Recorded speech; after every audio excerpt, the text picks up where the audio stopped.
Shut up. There, that's part of my unruly attitude. What do you think? Yeah. I like it. True to his word. True to his word. I'm my unruly attitude. I'm just looking at the headlines today in the Star Tribune. Minnesota Emblems Redesign Commission to narrow down flag finalists. How long does it take to pick a flag that's going to be hideous anyway? Yeah. It's wild. This is taking up probably 3 months of our lives. I know. Slow news cycle. I just don't get it. Honestly, I still don't understand what's wrong with the last flag. We honored Native Americans on it, but they said, no, you used them to promote it. So, I was just talking about that to a friend last night because these people and that people and blah, blah, blah. These pro-Palestinian protesters, okay? They briefly shut down Lowry Tunnel on I-94. When I read that headline, you know what I think? Pro-Palestinian protesters. I would like to question 100 of you, and I want you to point out to me where Palestine is on the world map. Okay, you don't get to look first. You just show me where it is on the map, because I guarantee you about 99% of people involved in that are trying to get laid. Yeah. I mean, that's a really good point. I think step one, find out where Palestine is. I think as a protester is not a bad idea. Well, it's just, again, I remember 1968, 69 and all the rallies, and all my friends, we're going to go out, get a little action tonight. I said, really? Where are you going to the bar? No, we're going to a protest. Because that's what they did, and that's what they're doing now. I would also like to question the pro-Palestinian protesters. What color are Jews? Because they would never know that half of them are white and the other half are African. Okay? Yeah. So what's the problem here? They don't even know these things. So I don't understand how you can protest against someone if you don't even know their culture, who they are, what they look like, what they do. Right? Yeah. And technically, wouldn't it be like protest? Like if you were, rather than being anti-Jew, wouldn't it be anti-Israeli? Because that's like the Israel. Well, Israel is the true. Because it doesn't necessarily have to be. It's not like it was all the Jews that did something, right? Like your neighbor that's a Jew, you're not protesting against him. You mean John? I am protesting against John the Jew, my neighbor. I've had enough. No, actually, he went and picked up a package from my front door yesterday, so I got to love John, at least for today, And Tom, with your friends back in the 60s, what were they rallying and protesting? The Vietnam War. Oh, okay. Yes. So did they care about the Vietnam War? Probably, but they cared more about what kind of action they were going to get from being a protester. Right. When you're getting dressed up and putting your best cologne on and doing a couple push-ups before you head out the door. Look, I got nothing against Palestine. I got nothing against Israel. I have many Jewish friends. I love my Jewish friends, and I truly say that. I'm just not making that up. Would you people, first of all, learn what the hell you're even talking about, and then get back to me? Right? Yeah, I think that's the biggest takeaway is I have to assume that a lot of these protesters are uninformed because it would be very painful to imagine them just hating people for these reasons. Yes. It's fake hatred. It's like, look at how much I hate them. Let's go to your house and hit the sack. That's all it is. I've seen this before when I was a teenager. It's like, come on, man. You don't even know what the hell you're talking about. And by the way, our college system in America is revealing itself to be the biggest piece of shit that I thought it was in 1970. I told you, I went to college one day in 1970. I said, I can't stand these people. The teachers, the students that are kissing ass. I cannot be around these people. And now all these years later, 54 years later, all of a sudden we find out, gee, I guess they really are pieces of shit. Do you know what sucks? Is I feel like it's when it's broad teaching is when we have a problem, because people are in specific programs. I was in a nursing program, and you're too stressed to kind of be looking for a protest to go to whatever. People that are in law school, people that are going, these specific things they're going to be taught that they're going to use in their field. You don't have time to kind of say, I want to cause trouble in something, or I don't know, like you don't, it's it's not as, I think, as easy as just saying college kids are problems, because it's like a lot of them are just putting their head down and want to get through school because it applies to their exact job. So when things apply to your exact job, you're pretty motivated to finish it. Yeah. Or like we're just kind of saying broad, it's like the, kind of entry level philosophy class where you're essentially professors up there waxing poetically about, whatever. And now that's where we get everybody fired up. And then you go to a holiday meal with them, the 20-something-year-olds, and they're like, actually, I took an intro to psychology class. And you go, then you know nothing. You literally couldn't know less. I love you. Change. No, I understand exactly what you're saying. And I had a problem with it. I've said this before, as far as school was concerned, whether it be grade school, high school, or college, I never liked one of my teachers, not one of them. I thought they were okay, but these other, thank you so much, sister this and Mr. that. And they were okay. I didn't learn anything from them. I'll tell you that. No, it's a different deal. Wild. Like I had to take a religion class, and so we're here to just learn about general religion, whatever. And somehow this guy got on a topic of Will Smith down in Mexico, like trying to solicit underage boys at the bar. What? I remember sitting in class being like, I don't know that that's a factual thing that you're telling this auditorium full of kids, but that's live your life, sir. I guess that's so wild. Yeah. My first thought would be, I'm paying for this, right? So does that fall under Christianity or Judaism? Like what? Which one are we doing? Honest to God, it's true. It's absolutely true.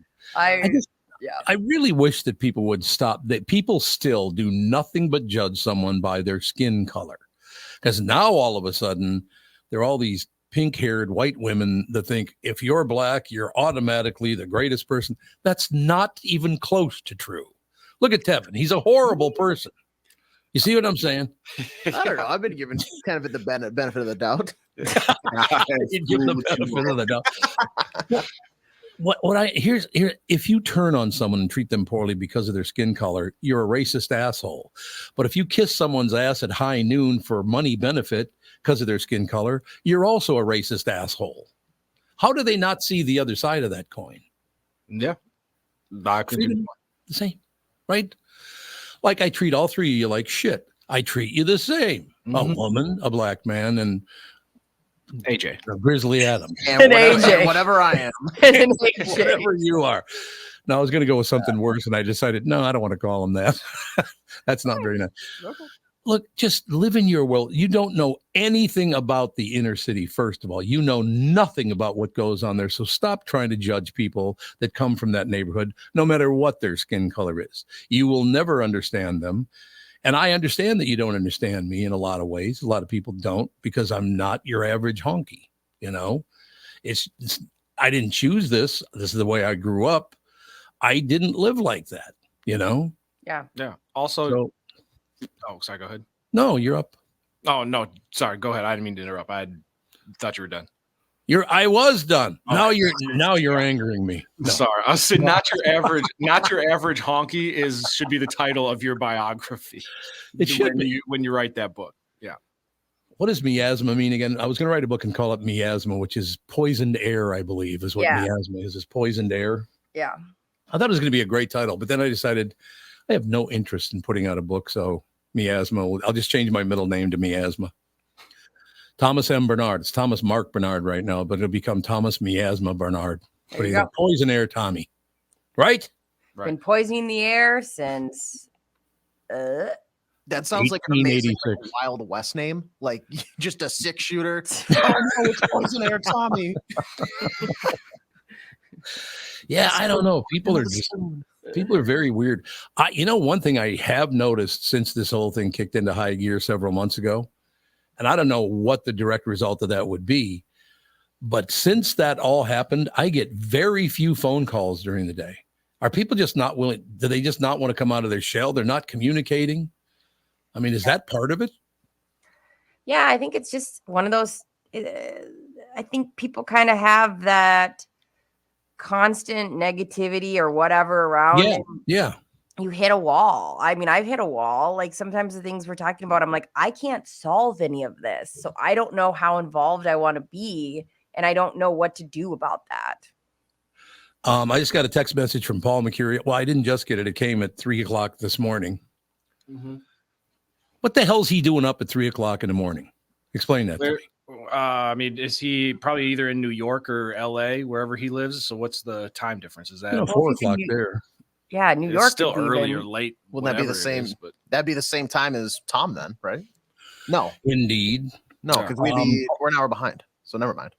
Paul Mercurio sent me a message, said I could be on the show at 8:00 on Friday. Does that work for you guys? Yeah.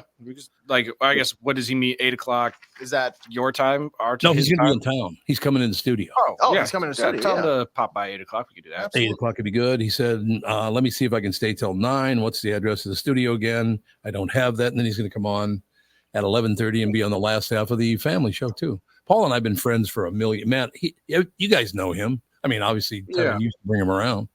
And I think, Tom, and we can check in the break, but I think I still have his phone number, so I'll reach out to him. And okay, if you don't, let me know. Yeah, I still have his number as long as it's. Is it still the one that goes nut? All 10. You know that he wrote a play, and I guess it's just killing it. Yeah, he's got a play. What play? I don't even know the hell the name. It was some, Italian deal. Right. You know what we got to do? Judd is joining us now. Do you know Paul Mercurio at all the great comedians on what the hell's that guy's name that I can't stand? Colbert. Colbert, yes, Stephen Colbert. He's on the producers of Stephen Colbert show, and he just wrote a play, and apparently it's doing well in New York, and he's going to take it all over the country now. It's so great to somebody you've known for years and years and years gets all that success. He's become very, very successful. And have him in studio, basically, it'll be great because we'll have a contest. Who talks louder, Brittany or Paul Mercurio? My money's on Paul. He does talk loud, man. We got to have him, Tevin. Don't you think we have to have him tell a story of his father's funeral? Oh, have you ever heard that story? You've heard it. Yeah, long time ago. But yeah, Paul Mercurio is great for any random story. I feel like he's lived a very full life. He has indeed. Just a very quick reference to Mr. Mercurio, who will be with us here at 8:00 on Friday, and then at about 11:30 on the family show on Friday as well. But his father, Paulie's at his father's funeral, and his cousin shows up, and he's wearing this very loud suit, like this really loud color, really standing out. He's wearing white shoes with no socks to a funeral, and he put powder in the shoes, which have that mesh top. So every time he took a step, it would go poof. Oh my God. He comes up to Paul. Hey, Paulie, I feel so bad. It was terrible. I rushed down here. I wasn't going to be here for another hour, but I had to rush down to see you, Paulie. Paulie, he goes to shake Paul's hand, gives him a 20. What are you doing, a guy at his father's funeral? What? There you go. Just flip him a bill. He gives Paul a $20 bill at his father's funeral. It's like, oh, you're tipping me? I kind of like that better because when you celebrate something, you give me presents. And it's like, I actually feel like a 20 would be more appreciated at a downtime than like when I get married and things are going well for me. We have to have them at least tell the abbreviated version of it, because it's one of the greatest stories I have ever heard in my entire life. There's no doubt about it.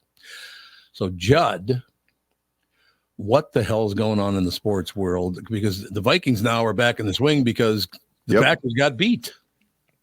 Yeah, and the Vikings played perhaps one of the worst games I've ever seen on Sunday. And then the Packers, the Packers came back last night. They took a lead late, and then the Giants come back. Did you see the storyline and, more importantly, all of the shots ESPN had of Giants quarterback Tommy DeVito's family and his agent? You want to talk about a gangster?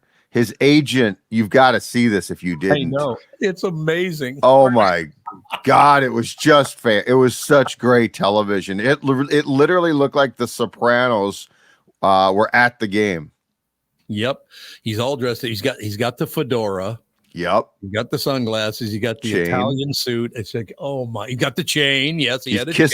Kissing everybody. It was so great. Yeah. Oh, yeah, he's doing it. Hey, let me tell you. Yeah, you're right. He's doing that deal. The kid's name is Tommy DeVito. And then if you saw it before the game, his family was actually had a huge tailgate outside of the stadium, and they were making these, Italian subs and stuff, and like giving them to fans as they walked. It's just, it was fantastic. It was. I love that guy, and he's always. Did you notice one thing? No matter who he's talking to, where he's always on the phone at the same time. Mm-hmm. I got business to take care of, so like, oh, would you settle down with that? Oh my God! He looked like if you were to draw up, a gangster, right? A mob guy. And he looked like he was the cliche definition. I thought it was great. I agree. It was the cliche definition, and that's why it was great. And I did enjoy it. It's like, are you kidding me with this? I mean, he went back, about 100 years with that outfit? Oh my, yeah. Yeah, and it was hilarious because, and I guess I don't blame him. ESPN, anytime DeVito would do anything, would cut to him because it was so spectacularly funny. So like he'd like run for 2 yards. They're like, here's the agent again. He's laughing it up. Got his hand on around everybody's shoulder, his arm around everybody's shoulder, and it was a great moment. I really did enjoy watching that part. I did. But yes, you are correct. The good news for Vikings fans is the Packers lost that game. The Vikings are, unless they completely screw the pooch here, the Vikings are going to make the playoffs. Yep, they are. They're in great shape right now. I think as bad as things went during the bye week from an opponent standpoint of how the Vikings didn't get the breaks last Sunday and last weekend, everything went equally as well this time. So they're in fantastic shape to make the playoffs. They are indeed. I don't think they're going to go anywhere in the playoffs. I got to be honest with you. I don't think they're going to go anywhere, but at least we get to have a nice face. They're going to go home once they get to the playoffs. Show up, wave, say hi to everybody, and then probably just go right home. Nick Mullins was such a. You don't think he's going to take him to the Super Bowl, Tevin? I'm so disappointed. You mean that great pass that got deflected and miraculously caught by Hawkinson over the middle? No, I don't think Mullins is taking us anywhere. I think our roster, though, is good enough, a Super Bowl caliber roster. We just don't have a captain at the helm of the ship. And do you know, have you had any update on Justin Jefferson's status? I know O'Connell said he's optimistic or something like that. Encouraged. Yeah, I was actually surprised. It's a short week, so my guess was he wouldn't play, but then I saw the same thing you're talking about, where on Monday, Kevin O'Connell said that he's optimistic he's going to play against Cincinnati. So I think they were most concerned about the fact, and it's why they sent him to the hospital. I think what the real concern was if there was anything in internal organ damage, and they didn't want to put him on an airplane to go home. And I think once they cleared that up, that I don't know, because it looked like it could have been a bunch of things. It looked like it could have been kidneys. It looked like it could have been ribs for sure, which can puncture a lung. But if that guy plays on Saturday, he is one tough SOB, because that was quite the hit he took. And I did not see the game, but I understand from other people, it was not necessary for him to have taken that hit. It's just the pass was way far off, or what was the situation? Yeah. The pass led him into the guy who basically destroyed him. It wasn't on time. It was sort of late and high. Yeah, Josh Dobbs, Tom, it's done. It was a great storyline for a couple of games, but he was awful. And they finally, the only thing that surprised me about the whole thing was that it took O'Connell so long to yank him, because he didn't yank him and put Mullins in until about, I think, 9:03 or so left in the fourth quarter. But that pass was absolutely awful. And like in this league, if you throw that pass, there's a reason why they call them hospital balls. And that was the definition of a hospital ball. They literally do say that was a hospital ball. I didn't know that until last night. It's a great phrase. It really it's a great phrase. And if I'm Justin Jefferson, I'm pissed off, and I would say I never want to play with that guy again. Yeah. It's a great phrase if you're a defensive player. Right. Players, not a huge fan of that. True, good point. Or if you're a fan, but you're right. If you're a receiver, you're like, that's really not that funny. Yep. That is true. You're right.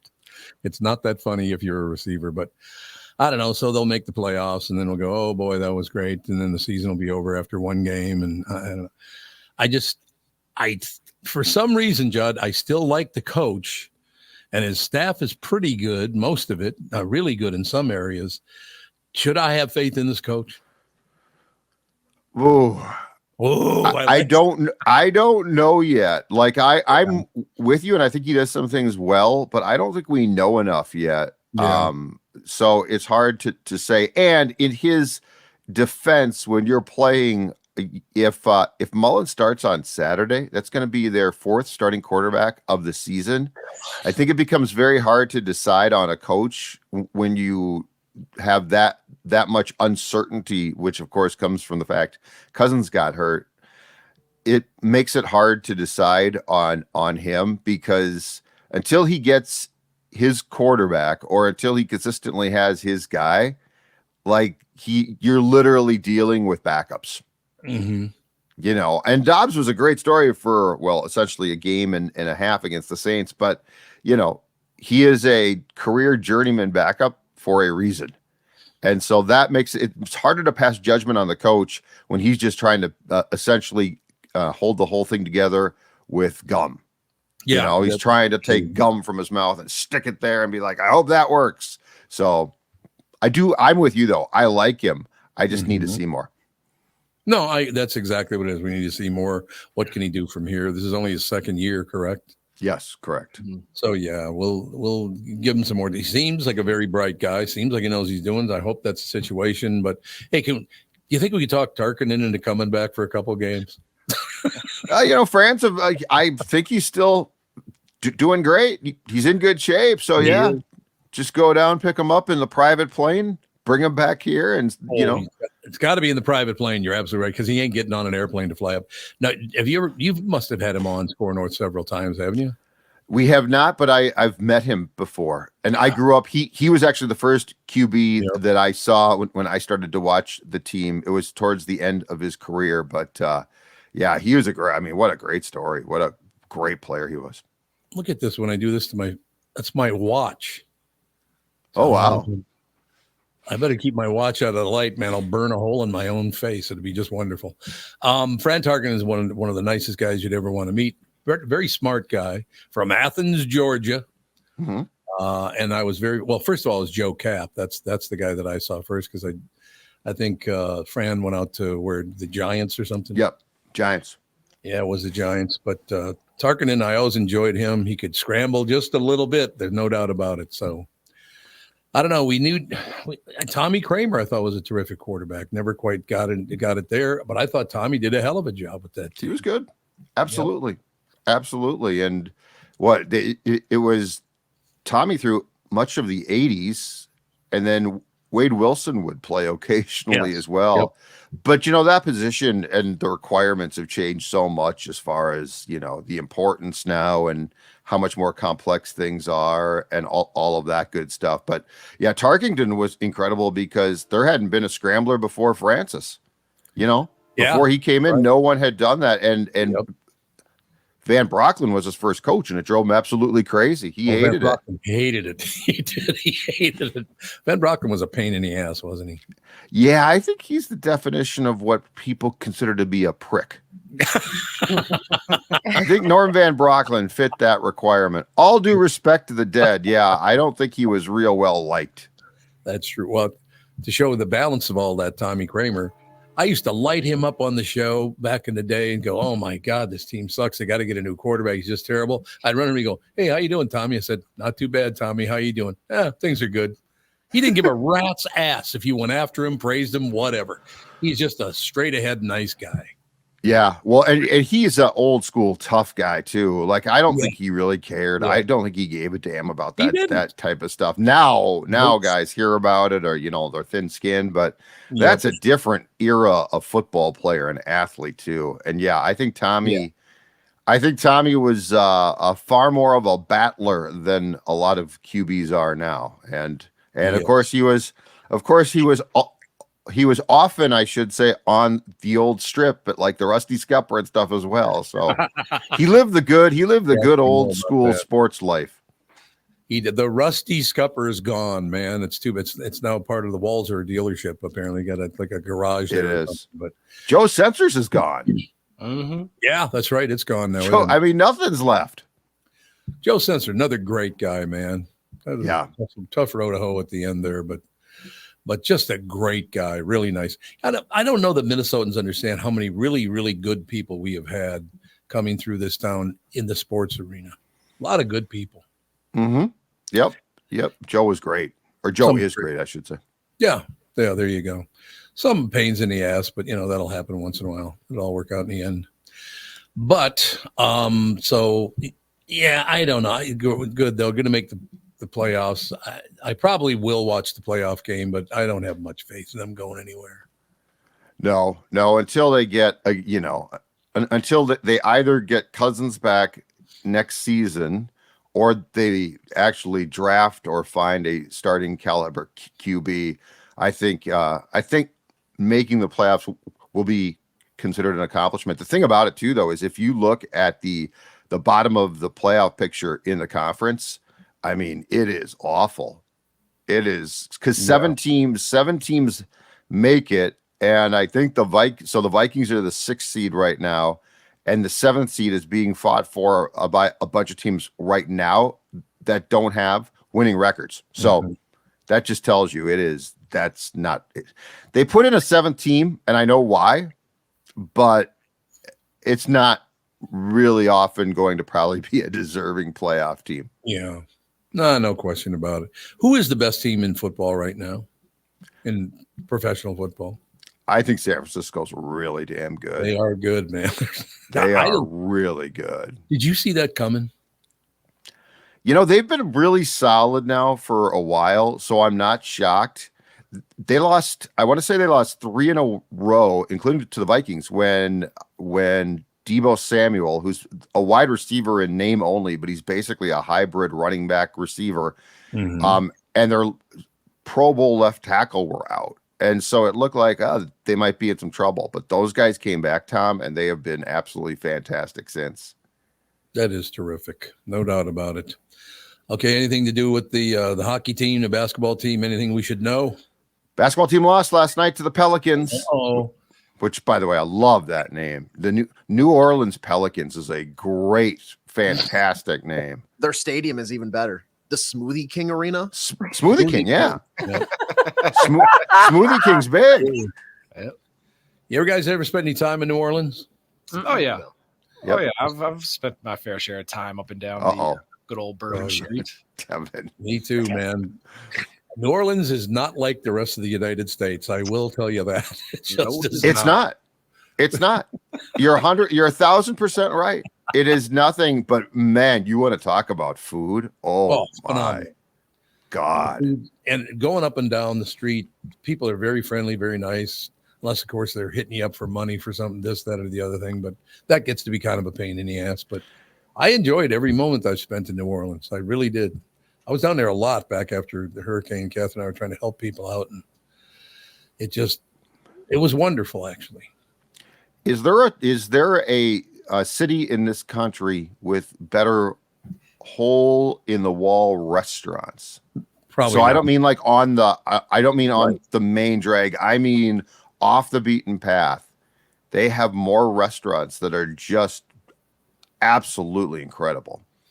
You know what's funny about that, and really good news? I would say 40 years ago, 35 years ago, most of the restaurants in Minnesota were horrible. There were some good ones, but most were not very good. And now it's the exact opposite. Minnesota has some of the best restaurants. And what you're talking about, all of a sudden you come upon a restaurant, you're driving down, Nicollet and 42nd Street, whatever. terrific restaurant. The restaurants in Minneapolis, St. Paul now are wonderful. They really are.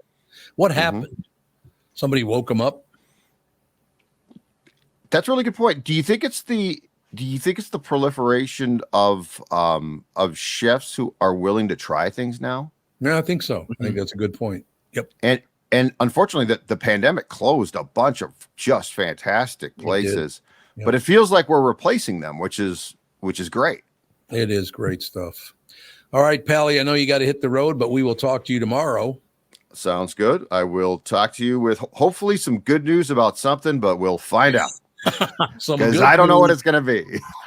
All right. Good news about something. But we'll find out. I'll talk to you. Bye. Thanks a lot. Judd Zolgad, ladies and gentlemen, Score North. My Pillow. You've all helped support My Pillow and their employees in these tough economic times. Mike Lindell knows this and continues to give back to listeners with great deals on his most popular products.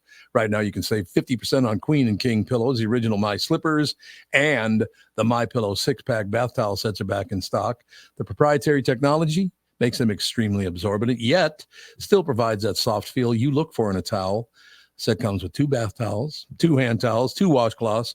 Regular price is $79.98. For a limited time, you can get this 6-pack towel set for only $39.99 with promo code TOM. That's a 50% savings. So go to MyPillow.com, use promo code TOM to save 50% on the MyPillow 6-pack towel sets. That is just $39.99 for a set. This deal will not last long. Enter promo code TOM for this special and many more. Tom here, and I want to discuss a partnership that has been wonderful in my life, Zero Res Carpet Care. Very good friends of mine. Nothing is better to someone with a family than having a completely clean home. Your carpet is the biggest filter in your house. If you want to talk about pet dander or foot traffic, dirt from the outside, they all eventually reside in your carpet. So, Zero Res Carpet Care. Listen, around the holidays, you need to contact ZeroResMinnesota.com or call 952-ZEROREZ. That's 952-ZERO-RES. They clean your home with their electrolyzed pH-elevated water that doesn't use chemicals or soaps that smell like a janitor's closet like other cleaning services. How about a Tom Barnard deal? Well, here it is. Get 3 rooms, 0 resified, starting at $129, and don't forget your air ducts. Mention me, and they'll discount your air vents by $75 too. This is for the entire month, so call them right now, 952-0-RES, backward or forwarded, spells the same, or book online, ZeroResMinnesota.com. If it's available, ask for them to come to your place in the Tom Barnard named service truck. What an honor that was, by the way. Just mention me by name and get the special deal to get your home clean and your heart happy. Zero Res Carpet. Is that text you're sending so important that you missed your turn?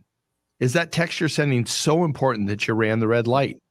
Is that text you're sending so important you didn't see the ball coming onto the road or the child that followed? Hi, I'm Mike Bryant from Bradshaw & Bryant. When you take your eyes off the road for even 4 seconds, your vehicle travels 100 yards. That's the entire length of a football field.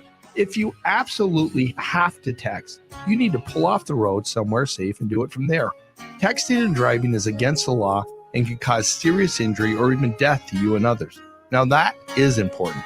We hope you're never injured in a collision, but if you are, please contact us. Find Bradshaw & Bryant, personal injury attorneys at MinnesotaPersonalInjury.com.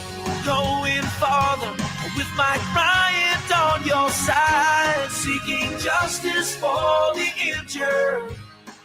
Bradshaw & Bryant. Holiday shopping season is happening right now, and you can save up to 70% off your shopping with the Tom Barnard Holiday Online Auction, December 8th through the 14th. Auction items include a 5-night all-inclusive golf vacation for 2 and La Romana, Dominican Republic. I've been there. You will love it. From Escape With Us Vacations, that's Escape With Us Vacations. Also a riding lawnmower, trimmer, and blower from Tri-State Bobcat, and an ice fishing trip from Ballard's Resort. All great prizes, no question about that. Visit TomBarnardShow.com and enter keyword auction to view items and bid. That's TomBarnardShow.com, keyword auction. Bidding ends on December 14th. Stop waving to me. I hate it. Hi, Tom. Hi, Tommy. Hey, girlfriend. Now they're all forwarding. Ooh, girlfriend. There you go. There you have it, ladies and gentlemen. Chris Eggert now joins us, ladies and gentlemen. Channel 5's Chris Eggert is brought to you by Mr. Money Talk, Josh Arnold. Call Josh today for your free 48-minute evaluation, 952-925-5608. Chris Eggert joining us now. So what's the latest?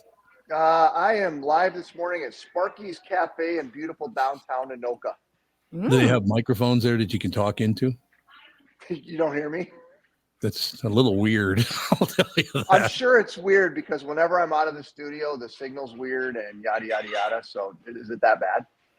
No, it's not that bad. It's just not your usual dulcet tones. That's all I'm saying. Maybe I'll just try to be a little more throaty with my delivery here. Does that help? Hey, man. Why is it? No, where are you? You're where? Sparky's Cafe in beautiful downtown Anoka for this. Once a month or so, we take the show on the road to a breakfast place. It's a tough gig. We eat food and talk to people. It's really awful. No, I understand that. By the way, I used to live up in Dayton on the farm there many, many years ago when the kids were little. We used to go to Anoka all the time. I love that town, man. It's a great town. It's a really cute downtown area, and it's all Christmassy looking right now. City Hall's got this big Christmas tree thing in the middle and candles all around it, and it's like one of them Hallmark movies. Then well known for two things nationally. What would that be? Anoka's known for two things nationally. Well, for sure the Halloween, yeah. Halloween, yep. Right. And number two would be tornadoes. You're not going to get tornadoes. That's really nice. Well, I know that's what their mascot is, isn't it? I was figuring, correlation. It is their mascot because of the tornado outbreak that happened here way, way, way back in the day. But that's not it either, Tom. It's Halloween, and it's the birthplace of Garrison Keillor. Oh, Garrison's from here, huh? Yep, he's from Anoka, Minnesota, ladies and gentlemen. We should still have him on after, I haven't reached out to him in a couple of months, but we should have him on one of these days. That'd be good. He was on when I was doing Twin Cities Live, like more than 10 years ago. He was on the show, and I walked back into the green room, and he was prepping before the show, and I was very impressed with him because I'd never met the guy, and he walked in and he looks up and starts having a conversation with me and dropped three things from my background. He had done his research before he got there. He didn't just show up, which I thought was, not everybody does that. So. No, they do not. No, he's a very smart man, very well read, got a great sense of humor. He's a very funny guy too. I don't know if people know. Yeah, I should probably call Garrison, see if he wants to come on. You guys like Garrison Keillor on, wouldn't you? Oh, absolutely. Yeah, I'll get him on. I'll call him and maybe track him. Maybe after the first of the year or something.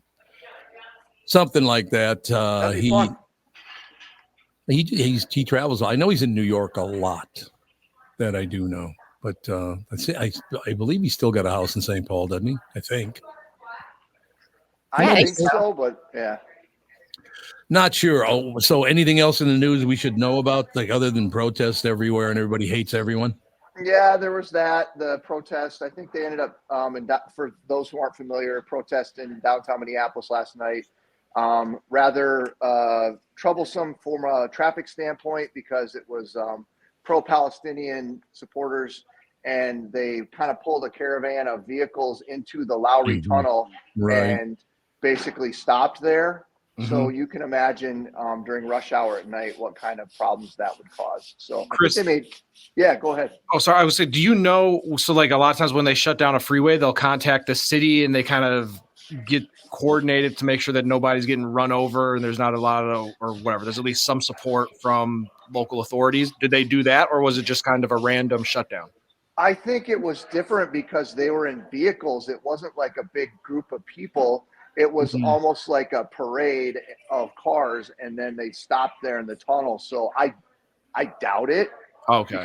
Because no agency is going to sign off on letting anybody drive a caravan of vehicles through the tunnel and stop it during the evening rush. So I don't know that for sure, but I would suspect not. I know a lot of times when they do things like that on city streets where they're walking or marching, I think the permit thing is something that happens with a little more regularity. But they totally lost me last night because I'm talking about the protesters. Look, I don't know any Palestinians, so I can't judge Palestinians because I don't know any. I know a lot of Jews, known a lot of Jews my whole life, all the rest of it. But it's getting to the point. It's like these people don't even know what the hell they're talking about. You know that a section of them now, I don't know how big it is, the percentage, they believe the Holocaust never happened. How can you believe that? I've heard of said theory. I just 6 million people were massacred, 13 million total, but 6 million Jews were massacred. Oh, that never happened. What? Okay, whatever. You believe what you believe. Good for you. I'm really happy for you. But again, I happen to love Jews. Don't know any Palestinians, but come on over. We'll schmooze, and maybe I'll love you too. Right? Everyone loves you, Tom. You can if you can't bring them together, I don't know who can. Let me just tell you something. Just do a little reading. You're going to find out that not everybody loves old Uncle Tommy. I'll tell you that. That's fake news. Fake news. Fake news, baby. Fake news. Fake news. But yeah, I just shutting down the tunnel. I just when you're first doing that, if you're the first car coming to a stop in the tunnel, I wouldn't feel good about that. Oh God. I mean, I don't know how long it was closed, but you know how frustrating it is sitting in traffic. And there's nowhere you can go when you're on a certain stretch there. If you don't get off and head up in there, you are. Oh no, it was going the other way around. It was coming it was coming into downtown. So yeah, it would have been stacked up there up in North Minneapolis there. So they were racist. They're blocking North Minneapolis people from coming into the city. Is that what you're saying? I did not say that, but I did not say that. You do bring up a point. Yeah, you dirty bastards. I don't know. I was never like that. Yeah, I went to college for one day, so I can't really say I was a college student. But I do remember all the Vietnam protests in 68, 69, 67, I think was the first one. But I was never much of a protest kind of guy. The people who were protesting didn't seem like my kind of people. You know what I mean? Yeah, and this is an interesting, the people who are coming out with this and the sides that they're drawing. A lot of people not probably really all that familiar with the backstory of the conflict in the Middle East and sort of just getting on board with this, not having much context as to what's gone on for years and years and years. I think that's definitely something that you're seeing with this. Yeah, I think that's true. Do any Palestinians live in the Twin Cities area? Does anybody know? I've never heard of. I think so. Yeah. Well, they have to be, I would think. I've never heard with a lot of Palestinian people. Oh, did you really? Yeah, absolutely. I have one of them call in. I want to talk to a Palestinian on the show today. What? I'll shoot. Maybe I'll send a text. I don't know if I'll get a response. I'm trying to learn something here. We should have a Palestinian on today. Go, well, what do you think of this whole deal? And that person will probably have varying opinions from, exactly. That's the thing. Like not everybody has to think a certain way or feel a certain way about it. And there's a lot of gray in this particular. Yeah, there is this particular conflict too. So, well, plus, would you trust a Palestinian who liked AJ? I mean, let's talk about it. I trust anybody who likes AJ. I do too. I was going to say that's a huge red flag. Yeah. Didn't go to high school for two, baby. We didn't say trust. We said no. Here. We had a listener reach out, Chris, who said that Sparky's is amazing. Don't tell everyone. And I asked him, what should Chris order? Yeah, Chris, how's the food over there? I'm curious. I haven't eaten yet, but I am going to be having a. Did this person, Brittany? Did the person recommend the meat eater skillet? No, they said that I looked at the menu. It's so funny because I was like, I have a feeling you're gonna pick that. I don't even know why because I've never eaten with you. But they said you cannot go wrong with their pancakes. So maybe this is what a power move that you should do with Megan. Get a order of pancakes for the table. Mm-hmm. I think that's the plan already. So yeah. I would say it's got to be on Hubbard's dime anyway. So you just one of everything for the house, and let's go. Yeah, buy them around, get everybody around. I want everyone around the syrup. Gather around. There have to be some people that don't like pancakes. I love pancakes. Most people do, don't they? Yeah. I have trouble with pancakes. Like I'd rather have a waffle for sure. If I was going to pick. There's some structure there. That's why you need structure in your life. That's why you like waffles. I like waffles too. Don't get me wrong. Especially when the syrup sits in the little squares. That's good. The butter. The butter melts with it. All right, you guys. I gotta go. You Hi, can Chris. butter. We'll talk about breakfast without you. Bye. All right, good. All right. See ya. Say hello to Sparky for me. Is there a Sparky? Dr. Sparky to you.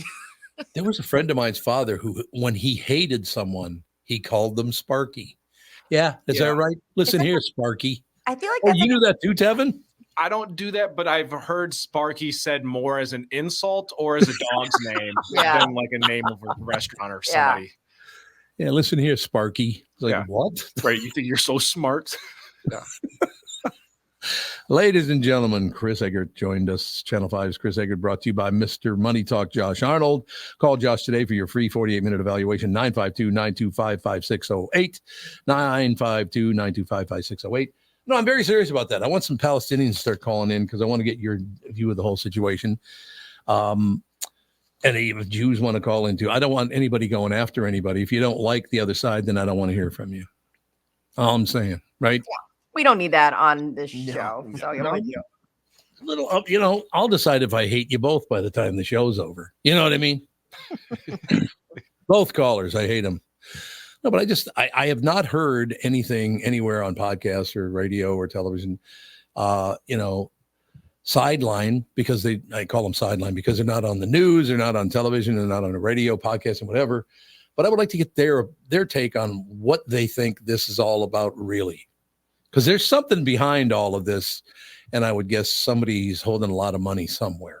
That's what I'm guessing. Mm-hmm. Right? Yeah, probably a safe bet. I don't know. Can't you kids just get along? What? I mean, can you imagine that all of a sudden the Civil War breaks out again after all these years, and the Southerners and the Northerners start killing each other? I mean, it could happen. It feels like we're in this is not 2023. Like, this seems so crazy to even be talking about or to have that happening. Yep. Yeah. No question. Did you guys see this coming? This whole conflict on Gaza and all the rest of it? It's not on my bingo card for 2023. No, not at all. No. And October 7th now, it's been almost 2.5 months, or it has been about 2.5 months, somewhere in there, that general area. Does anyone know why it is that attack happened on October 7th? What drove that?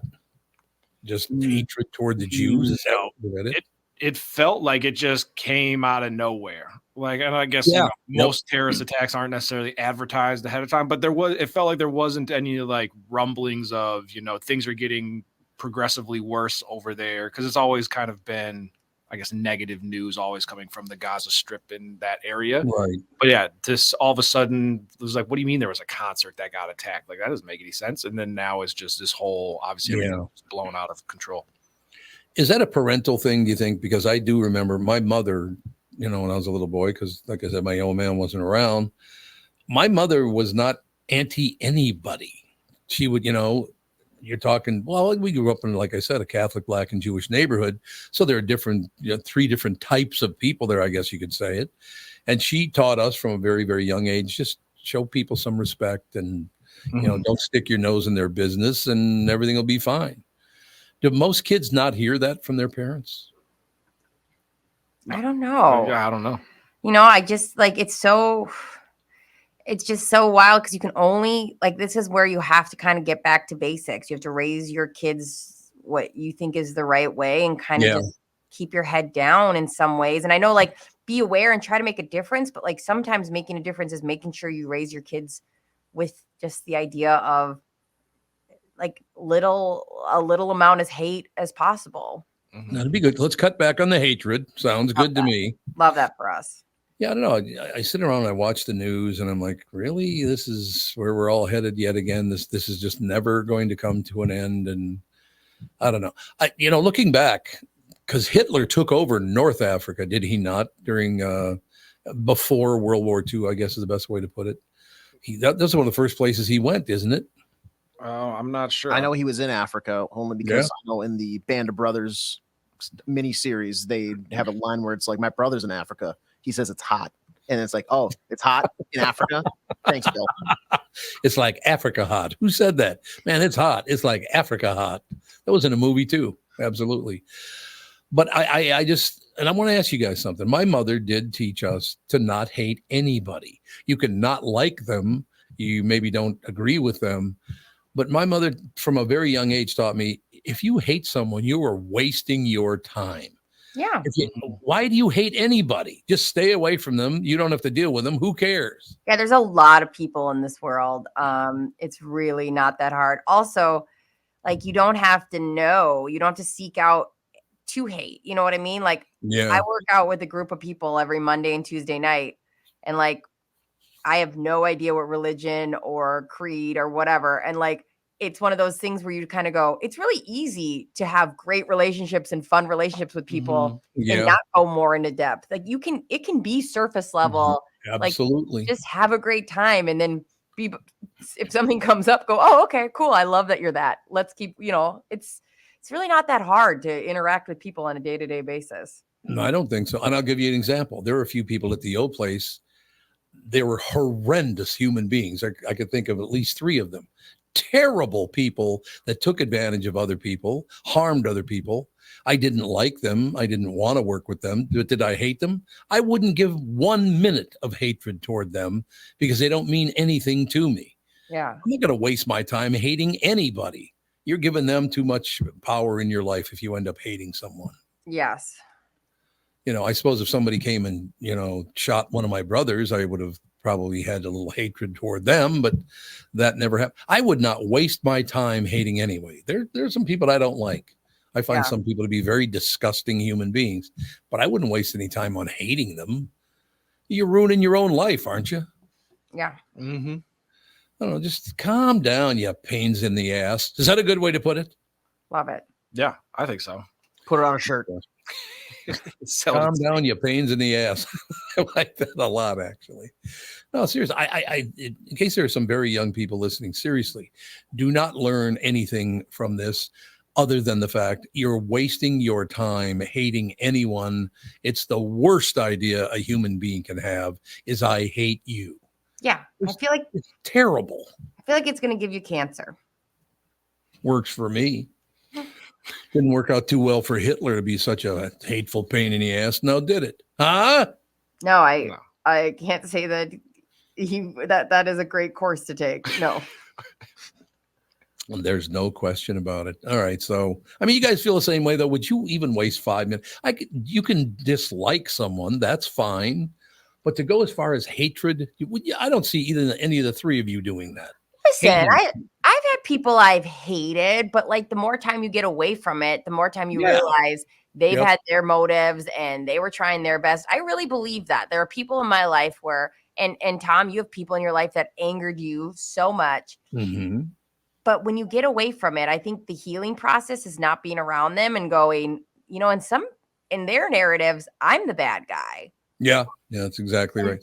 And they deserve that. They get that. That's fine. Like, I can be the bad guy in other people's narratives, and so can you. And hopefully when you walk away from those situations, the more time you get, you go, if I ran into them at a Kowalski's, I would be fine to say hi. And that's like a great place to be with people that you have once hated. I have a running list of like people and things that I hate, but it's not very long. Oh, I want to hear. You have some people you hate, really? I want to hear the things. Guy. Well, I've already expressed my opinion on the people that merge onto the highway at like 30 miles per hour. Yeah, but you don't know them. That's personal hatred's totally different. You don't have like the list in was it Billy Madison where that guy's like got the lipstick and he's crossing out names. People that have devised like the procedure to cancel a membership where they ask you 17 times, are you sure you don't want to change your plan to this? Blah, blah, blah. Yeah. No. If I want to cancel, it should be a 3-step thing. Yeah. And the last one, the wind. I absolutely despise the wind. Me and the wind are mortal enemies. I hate the wind. The wind. The wind is the worst thing in the world. You need to sleep. How do the ships ever get to America without any wind? Yeah, I don't live by the sea. Frankly, I don't care. Whoa, hot take. There's nothing worse than having to like be outside for something, and you're like, it's a nice day, and all of a sudden just gusts of wind, your hair's flying everywhere, your hat's flying off your head. Maybe you want to set up like a little, like a overshadowing tent thing. Nope, can't do that anymore. That's going to get blown away. You got to worry about that. Or you have a paper in your hand. Now you look like a little kid running after this paper because the wind keeps pushing it further and further away, and you're not agile enough to pick it up.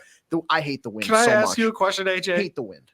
2 questions. One, how many times are you setting up with like some sort of outdoor tent thing that just blows away? And how many times are you carrying around loose papers that are blowing around? Busy man, I got papers on. Well, I used to. There was a summer. There was a summer where I worked for the MYAS, which is the Minnesota Youth Athletics Services or something. Oh, it's a lineup. So I was running a lot of little league baseball tournaments. So I would have to take a thing like a tent out to Big Lake, like Becker Big Lake, and these places have the most open fields. There's no wind coverage at all. There was never a not windy day. The amount of brackets and like submission forms that I would chase all day, dusk until dawn. Oh my God, I hate the wind so much. The wind. The wind. I'd be fine with never flying a kite again. Not that I have. The Dutch are calling in by the dozens going, what are we going to do with our windmills? Yeah. How am I going to turn my TV on without my windmill? They're going to sit there and look pretty, but they're not going to work. The wind can go forever. Okay. So the message we got is that you only hate a few people. Yeah. Dan Seaman, Amy, and Ginny Hubbard. Those are the 3. Is that who you hate? That's what I heard. Only if they're producing the wind. They're driving the wind. Yeah. He cannot get off the wind. You do hate the wind, man. Yeah, I thought you were kidding. It sucks. I hate the wind so much. You need the wind, though. The world needs the wind. We can make our artificial wind somehow, like solar energy. Just do that instead. I hate it so much. Jesus, he hates the wind. Sorry, we can move off of this because I'm getting worked up. Who fights with wind? I'm gonna punch the wind, and then it punches back. If there was more buildings, like build more buildings. Like I don't want rolling planes.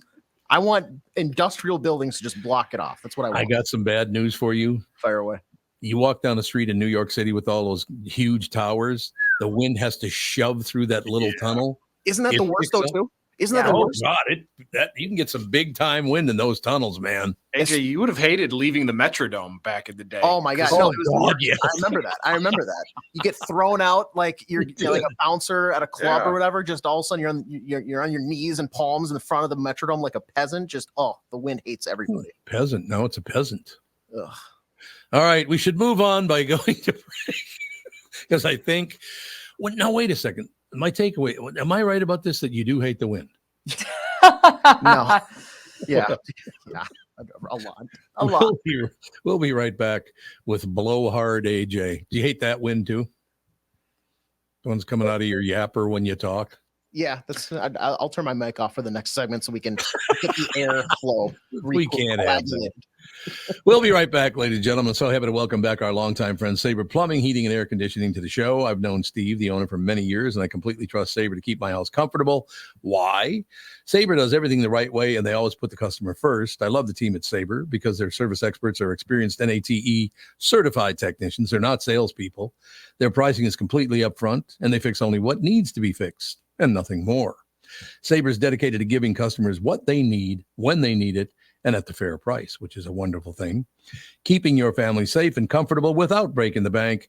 Give Sabre Heating and Air Conditioning a try. I know they'll take care of you just like they've taken care of me and my family.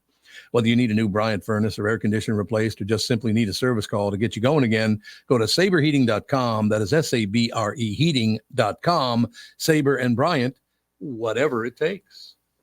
You need to know a guy for your auto repairs, legal issues, banking, and more. The same goes for investment advice. You need a guy to help you be successful, someone you can trust who gets results. Well, I got a guy for you, Josh Arnold. Josh gives you straight talk, not sugar-coated advice about your financial situation. Josh has seen it all when it comes to economic and market conditions, and Josh can make sure that your retirement objectives match your investments. Do yourself a favor and call Josh now for a no-obligation 48-minute evaluation. You've got nothing to lose, and you'll get a different point of view for your investments. Call Josh at 952-925-5608. That is 952-925-5608. You'll be glad that you did. and tell him his guy, Tom, sent you. Investment services offered by Josh Arnold Investment Consultant LLC, a security investment advisor. Past performance is no guarantee of future results. All investments involve risk. All comments and opinions are Josh Arnold's and do not constitute investment advice. Tom Barnard is a paid endorser. Jim Paul of Valley Buick GMC has a mutiny on his hands. His sales crew said they've had it brooming snow off the new Buicks and GMCs, then warm them up, move them to plow, and repark them again. He even overheard them cooking up an alternative plan. A sale. This is crazy. Why don't we just mark them down and sell them? This is getting real old to be out on that lot in this sub-zero weather. That's right. Everyone we sell is one less to broom. I heard we're supposed to get 6 more inches tomorrow. I'm 5'6". How am I supposed to get the snow off the roof of a pickup? I'm Jim Paul, and well, car dealers do have all kinds of crazy sales. This idea probably makes more sense than most. There's plenty of inventory, so okay, the crew has decided. Now we're talking. So then it's official. The We Don't Want to Broom snow sale is in full force at Valley Buick GMC in Apple Valley and Hastings. Snowy inventory priced real right at valleycardealers.com. See, now here's a great story about heritage. Okay. You know, people's heritage, very, very important. We're talking about Palestinians. We're talking about Jews, talking about their heritage and all the rest of it. As I've said many times, I grew up Roman Catholic, and I looked down at the Wall Street Journal. The Wall Street Journal has an article this morning. He might have been Pope. Instead, he may go to prison. No, I've never heard that before. He might have been what? Pope. He might have been Pope. Instead, he may go to prison. The Pope. Now they're going to send the Pope to prison? I don't think I've ever heard of that one before. What do you think? I mean, those are some pivots. I've had some pivots in my career, but that's a pretty big pivot. Okay, now I have to ask you a question, see how much you know about Catholicism. Okay. You ready? Yeah. Okay, he may have been Pope. Instead, he may go to prison. So they're saying the cardinal committed a crime. Mm-hmm. That's what they're saying. Okay. Yeah. What's his heritage? Italian. Yeah, baby. Good guess. Way to go. His name is Cardinal Giovanni Angelo Becchio. Nice. See, now you figured that out. You just assume that people like Sansevier are going to commit crimes, don't you? That's obviously I want you to take. That's the takeaway I would like you to walk away with. I thought we were actually talking about Sansevier, where he could either be Pope or now he's potentially going to jail. That man's never had a real job in his life. Sandy becoming Sansevier the Pope. Hey, I'm the Pope. I'd like to talk to you today. Oh my He's yelling up there on the pulpit. Bring around the Pope mobile, eh? Hey, hey, bring it around, will you? Cardinal Giovanni Angelo Becchio, excuse me, was a rising star under Pope Francis until corruption charges left him battling for exoneration and his freedom. So it all has to do with little money grubbing. Is that what this is all about? I'm sure. Corruption. It says corruption. Yeah. Is corruption always money? No, because especially in this field, I was worried it was something else. Like what? What? In Catholicism, high level people sometimes can be.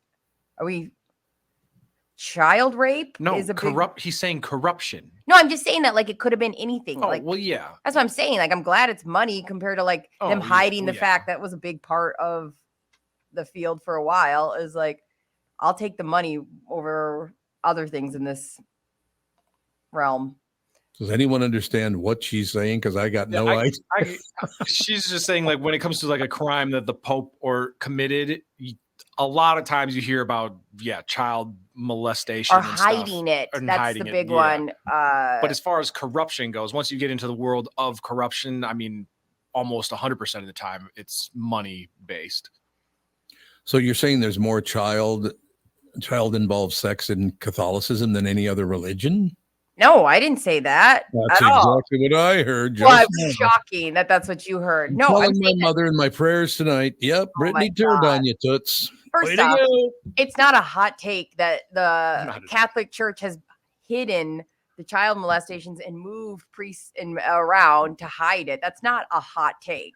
I will tell you the truth. This is true, and I can't say where it was because I went to a few different Catholic schools. Yeah. But I have a friend who's a boy and a friend who's a girl. They were both molested. Oh. That's a fact. I did not know about that until about 5 years ago, by the way. They held it to themselves for 60 years. That's so sad. Yeah, it is. I think the problem is not like Catholic people equals child molestation. I would never think that. Yeah, my thing is the unasked questions that we leave our children with people that are holy attracts a certain person to the church. Yeah. And seek that out. So it's like it's more of attraction than it is like Catholicism's done anything for child molestation. Right. It's like the Boy Scout scandal. Exactly. Where when somebody realizes, like, if you were a person that wants to commit that crime and you go, oh, I can go into this job market because it's easier to commit this crime, then yeah, you're going to get more cases. No, I never did understand that even as a little boy. It's like, but even I have a mom and a dad. Why do these priests and nuns not have a wife and a husband?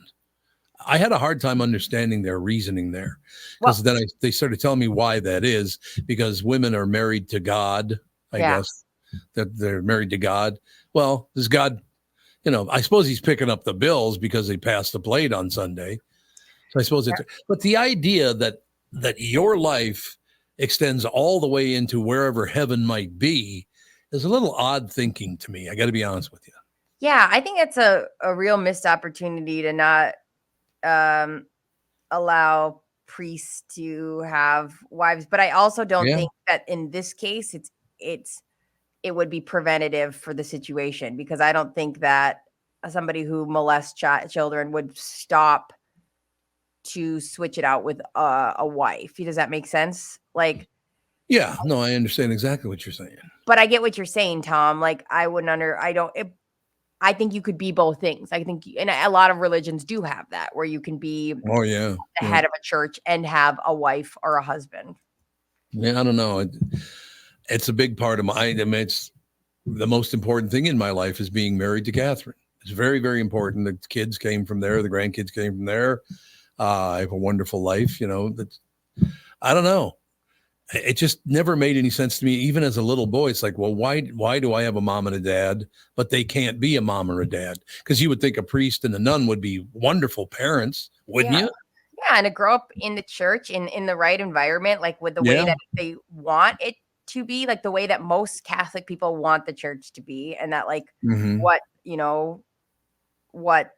they're trying to teach would be a great place for a kid to be raised. I mean, donuts every Sunday, am I right? See, the best churches always have the donuts except if you do something scandalous when they cut it up into like 4 pieces, like one donut, and you're like, Jesus has nothing to do with this. Yeah, that's right. Jesus has nothing to do with this. Like I said, who's that now? I still can't believe people got mad at me for that. But in any case, who's that guy up there? Yeah, who's that guy? I mean, it's a joke, for Christ's sake. Do you have any sense of humor at all, you Baptist bastards? Probably not. They're probably not watching Black Jesus in their free time. I missed that show so much, I can't even tell you. It was so good. It wasn't the same after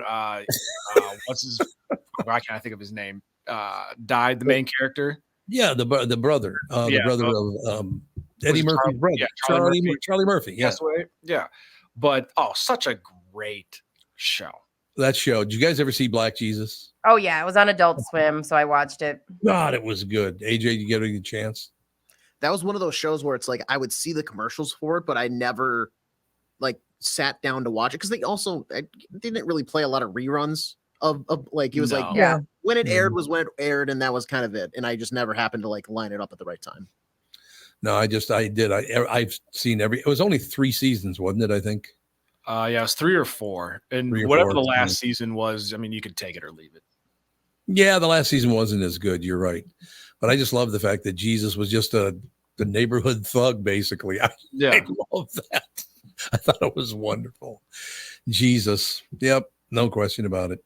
So yeah, we already covered the fact that he might have been Pope. Instead, he may go to prison. We covered that already, and I almost did say the F-bomb there, didn't I? That was very close. But in any case. I look up and you're both laughing. What it came that close, didn't it? It kind of sounded like a Christmas fa la la la la. I tried to catch up with myself. That's exactly what you're saying. Is that the plan? Yep. You're mean to me. Let me just point that out. You're horribly mean to Uncle Tommy, but that's just how it is. So what is in the news? I haven't even really looked at the news much this morning. I'm just trying to catch up with a bunch of things. And Zelensky's plea for Ukraine aid will find a tough audience in Washington. I got to be very honest with you, because I really can't say I'm one or the other. Well, I really am not one or the other, but I'm getting really tired of Republican positions on something and Democrat positions on something, because your job is to serve the people, not do whatever you like. And that's the part that pisses me off right now about the American political system. You are not there to shove your ideas down our throat. You're there to serve the people. So get your head out of your ass and do your job. Is that ever going to happen again? I mean, I hope so. I mean, we're at a point where you could do pretty well in this world if that was your mantra. So I don't know why people don't realize that there is money to be made in honesty and serving people. Yeah, and it's not your job to shove your political ideas down my throat. Shut up and do your job. Yeah. We need to somehow work incentive-based pay into our politicians. Like, hey, here's the platform. Here's the platform you ran on. You're going to get this base salary of XYZ. And then if you actually accomplish the things that you said you were going to accomplish, or do your job and not have a government shutdown every other year, we'll, bump you up another 10,000, 20, whatever the case may be. Like a literal signing bonus if your bill, like a $1 billion gets signed into law. If a quarterback for an NFL team gets paid a little more because his team got to the playoffs, so should our politicians. Do a bonus structure. Come on. But aren't you really sick of them shoving their beliefs down your throat? I am sick to death of that. And it's from both sides. Yeah. There's something I really wanted to send you guys last night that I saw. Jimmy Kimmel, George Santos is dealing with whatever. But anyways, He got on Cameo.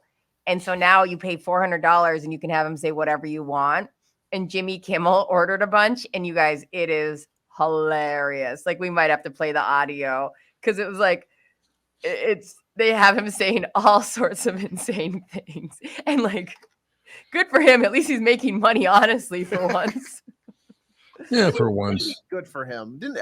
How is this guy like I have no idea. How was he not arrested? I thought, didn't he like? Oh, I don't know. They're still in the middle of it. They've got like a plea deal and all that stuff. I don't really know too much. I just know like this man is unhinged, like in kind of the best way. His lies were so crazy.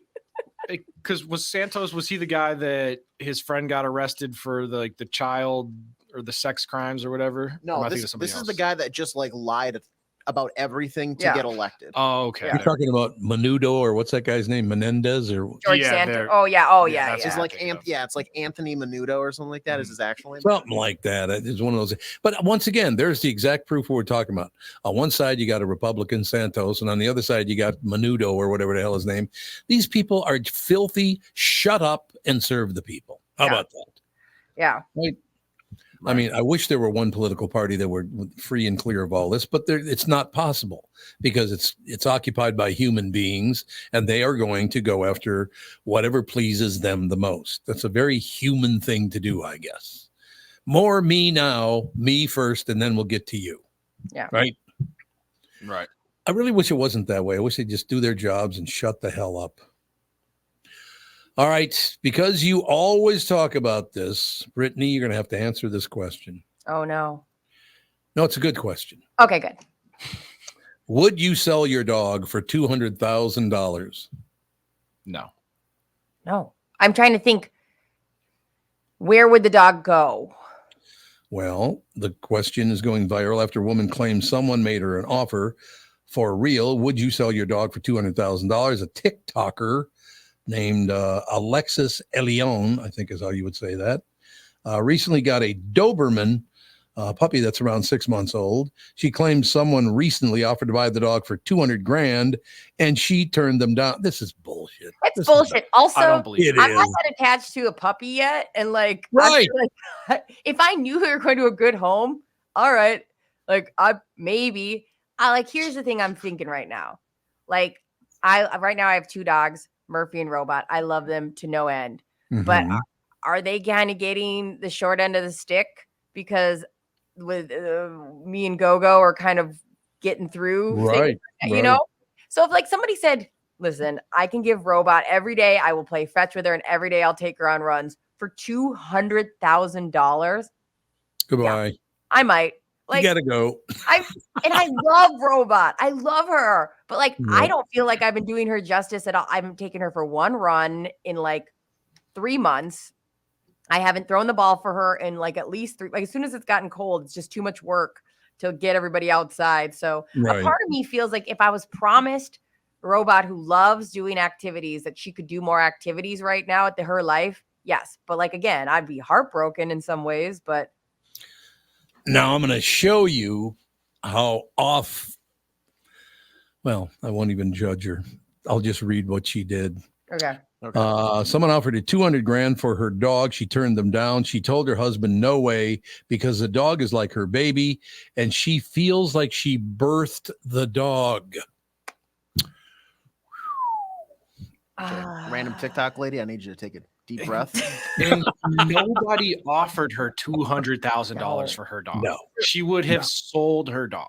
She heard it was actually 200. Then in her mind, she imagined 200,000 just for like the story. Yeah. So when I got my dog, we were at PetSmart and I had had him for maybe a couple weeks. Yeah. And so he's this little tiny puppy, and somebody was driving by as we're leaving PetSmart, and we're in the parking lot. And he goes, "Hey, like, how much did you pay for your dog?" Yeah. So I tell him, and he goes, he offered me $1,000 more than I paid for my dog. And I was like, absolutely not. Yeah. Like, no. Also, who are you? What is happening? What do you want to do with my dog? No. Yeah. But if somebody had if he was like 200, first of all, show me the $200,000. Yeah. And then I'll think about it, but I'm probably still not getting rid of my dog. But like you just got it, like you've had him for a week. First, I drove 23 hours to go pick my dog up and back. So if 1 week into having Prince, if somebody offered you $200,000, you wouldn't just go, if you knew it was a great home.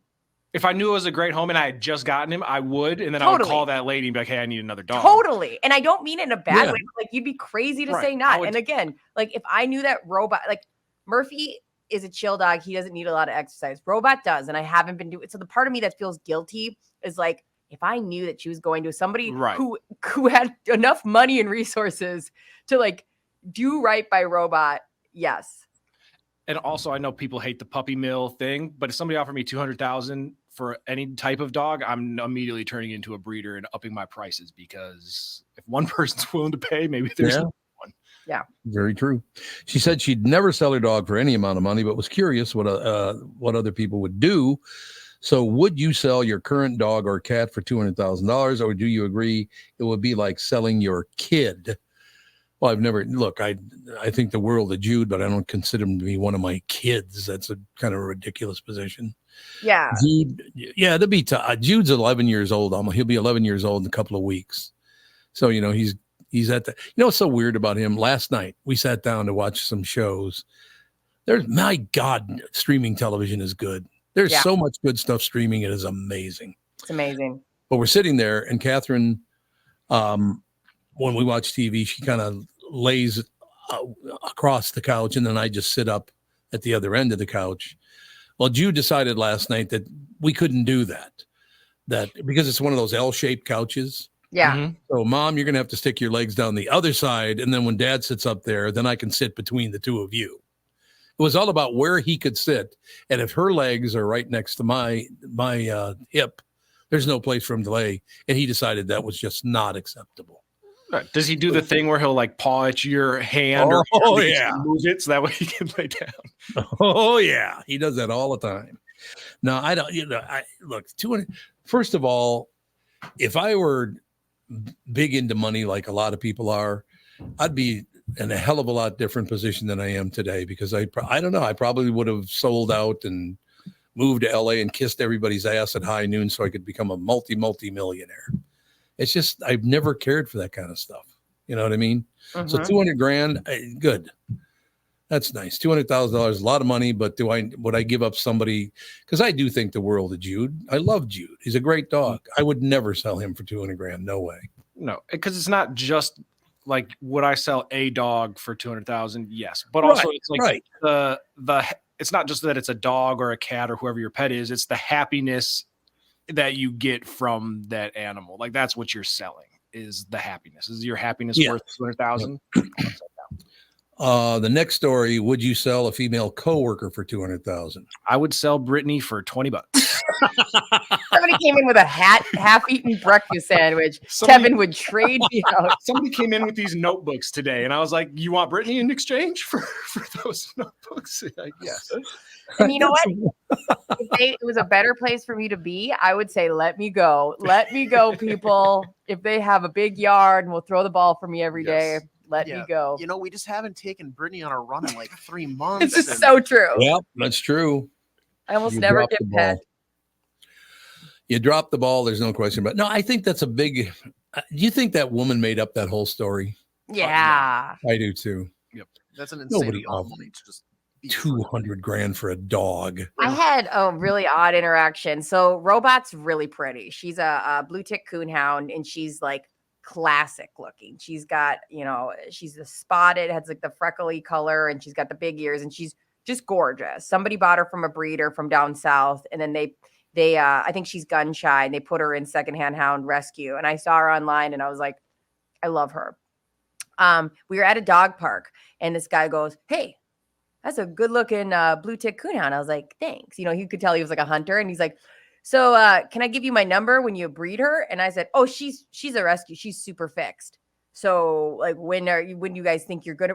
He was like 3 or 4 times. I don't think he understood that like her parts do not create babies anymore. And he was like following me around and asking this. Jesus. I was like, "Sir, like, do I have to show you make draw like puppets? Like, what do you this? She can't have babies. I'm not a breeder. It's just her vagina's for show at this point. Like, for show. Like it does nothing. Look, what's under this tail? It's not doing anything for anybody, sir. It was just such a funny moment where I was like, "Yeah, you're not understanding me at all." I'm waiting for you guys to understand her. Yeah, good. Like, hey, don't hold your breath. And Brittany's like, I get what those situations where, because you go to the dog park, there are some strange people that you'll bump into at the dog park. Because you get you have your people that have regular day jobs that just bring their dog to hang out, and then you have people that they go there every day and they hang out for hours and hours, and they're making friends with everybody. So yeah, it is a weird kind of melting pot of people. So you get some weirdos every once in a while. Yeah, it's fine. Okay, this is a millennial question because millennials decided this, so that's why I'm asking the three of you, because you all three qualify as millennials, don't you? I think. AJ's right on the cusp. Yeah, depending on how this conversation goes, I might drift to Gen Z for the next 5 minutes, but we'll see. The possibility. Where do you do most of your work? An office chair, maybe your couch if you work from home? Well, here's another option. This is real. I am not making this up. A writer for Slate.com just did a big column on how we should all be sitting on the floor at work. Out. You're out already. I'm out. Why would you want to sit on the floor? I do love laying and sitting on the floor. Like, I'm a floor sitter.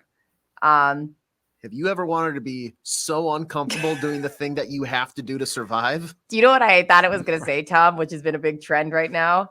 What? Is doing things from your bed. That's there's huge trend right now. Like, they even sell these desks that slide right up to your bed, like a hospital bed table. Jesus. And it has been marketed to me as if they know that I have done things from my bed. I know you added it to your cart, and then you're like, not this week. Commit. Not this week. I can't commit. It's like Tom, like on Willy Wonka, that family that just lives in their bed is kind of my dream life. It is your dream life. It's true. A writer for Slate.com just did a big column on we should all be sitting on the floor. Instead, she claims it's done wonders for her body. She's not the first to suggest it. She lifted it from a book called Built to Move that argues our bodies aren't really meant to be sitting in chairs all day. It's okay sometimes, not always. Sitting on the floor isn't as comfortable, but that's the point. It makes you shift positions a lot more. Well, I shift positions in my chair all the time. You guys have seen me on the air. Yeah. I'm sitting up now, but sometimes I sit back like this. Yeah. I shift my position all the time sitting in chairs, don't you? I drive people crazy because I move around a lot. And I'll like tuck my feet in or sit crisscross applesauce. Like I have to move. But it's true. I like laying on the floor and doing things. Like when I used to edit podcasts, I would find myself in different, you got to switch it up because you're just hours of editing things. And so sometimes you got to move it to the flow. You know, sitting on the floor isn't as comfortable, but that's the point. It makes you shift positions a lot more, which can supposedly help your joints, lower inflammation, and even up your metabolism. How can you up your metabolism by laying on the floor? Okay, that's ridiculous. Yeah, it's ridiculous. Yeah, and it feels like everything changes because I remember when standing desks were, this is going to save office jobs. Then it was you got to sit on those little medicine ball things. Those are going to save it, and then so now we've just moved to the floor, which is surprising because there's no product to be sold by telling you to sit on the floor. That's a very good point. They're not going to make any money by you sitting on the floor. How dare you? Right. Right. It just feels like hey, do you not hate your job enough? Try sitting on the floor while you do it and see if you can hate it a little bit more. So when I was trying to get creative and I couldn't afford like one of those treadmill desk things. So I was like, oh yeah, that's right. I was like, I got an idea. This is when I worked at Stitch Fix and I was picking out clothes for women. I was like, I'll just bring my laptop to Lifetime. It's not that easy to walk and try to type. It does not work out for me at all. Well, what speed were you trying to walk at? 3.5. That's so fast. I know. A dead sprint trying to send an email. Hope to find you well. Pair this with the flare jeans. Right. All right. Anyway, it says she says standing at desks are good too. From floor sitting, it is like the sequel to that advice. 10 years ago, experts were saying everyone needs a standing desk. Now it's everyone should work on the floor. So they're just never going to be happy, no matter where you are. Nope, we got to change it again. I don't think I could do this whole show standing. I think I would bring some very weird energy to the pod. I've run into it at the Hubbard offices. They have every desk area has the option to raise it up. And so I see people doing that and I'm like, you know what, I'm standing for the next little while, and I take the time and I press the button, it raises up. It takes forever. Everybody knows that you're doing it. Yeah, they're like, he's making a stand. But then similar to the walk of shame, after 5 minutes I'm like, I want to sit down. You go find a really tall chair. and then I have to wait till people's doors are closed, because then everybody knows he didn't make it. Just broadcast he regretted his choice that quickly. He gave up. But I mean, we've been sitting at desks and chairs for 300 years. Yeah, it's been a long time. It worked pretty well. I like sitting here at a desk in my chair doing a show. I'm very comfortable. I do get up and walk, during the break. I go for a little 100-step walk or something like that, stretch it out, do all that kind of stuff. So I don't know. I never understood the treadmill work either. So I'm going to walk 8 hours a day while I'm at work? I don't think so. People get skinny. I mean, people look good who do that. But again, that's the kind of discipline I don't have. Even when it's good for you. Remember when I was in that walking challenge and I drove everyone crazy because I was walking constantly and I would go in the hallway and do my steps? I felt so good that 2 weeks. I'll be damned. I do not do that now that I'm not in that walking challenge. I know it's good for me, but I don't want to do it. I have either workout time or I'm not working out. And in between, I'm sleeping. Yeah, well, there you go. I wonder if this has anything to do with the Japanese culture, because they will sit on the floor a lot. And because they tend to live so long, that people love to copy their, we got to eat more fish. You got to eat more rice because, the Japanese do it and they live to be 100. I wonder if that's something to do with it, where they're trying to steal from another culture and say we should all sit on the floor. How about you do what you want to do and I'll do what I want to do and then shut up, all of us. Yeah. I also have to laugh when people are like, eat more fish. And I was like, I think the key to different, especially different cultures is they eat a lot less than us. So it's like, you don't have to add more things to your diet. I think in a lot of cases, it's just the pure quantity of when I buy salmon, I buy it at Costco and I'm like, I'll take 17 servings of this salmon. Right. You eating more fish doesn't undo the fact that you supersize your meal every time you go to McDonald's. The entire school, the whole school of salmon. So I have a question for you. Yeah, fire away. Does shrimp and lobster qualify as fish? Yeah, but it's really hard for me to think that that's a good option when I'm dipping it in sugar cocktail sauce or butter. It's covered in coconut and I wouldn't say I'm a pescatarian diet when it's 90% butter for me. Right. And you ever had crustaceans aren't fish, right? Yeah, what's that? If crustaceans don't count as fish, do they? I don't think so. They count as seafood, but I don't know if they're a fish, No doubt about it. You guys ever had a good lobster roll sandwich though? Oh, yep. Yeah. Forget it. I mean, sure about good ones of those.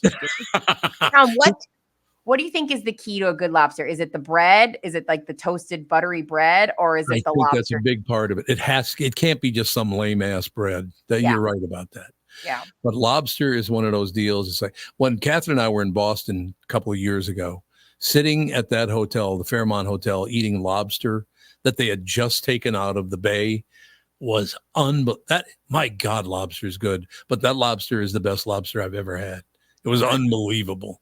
I would destroy a lobster roll right now. Should we destroy? Tell you what, we'll go to break and then you can destroy a lobster roll and then we'll come back. What do you think of that? Done. All right. We'll be right back. This is the Tom Barnard Show. Listen live at tombarnardshow.com or on the Tom Barnard Show app. Hello, I'm Brad Huckle, President and Chief Lending Officer at North American Banking Company. And I'm Michael Bilski, CEO at North American Banking Company. As a locally owned and operated community bank, we work with many multi-generational businesses. Take personal care dentistry of Roseville, for example. Dr. Walter Hunt, also known as Painless to me, has been a longtime customer of the bank since we opened the bank in 1998. When his son Kyle was ready to join the practice, they wanted to expand quickly. With their additional space and equipment, they now are able to see more patients each day while providing the same level of care and service. Okay, guys, I'll take it from here. If you run a family business or any kind of business for that matter, you should be banking with Brad and Mike over at North American Banking Company. Every time I deal with them or their team, I know I'm working with experienced professional bankers. So why not bank with my banker?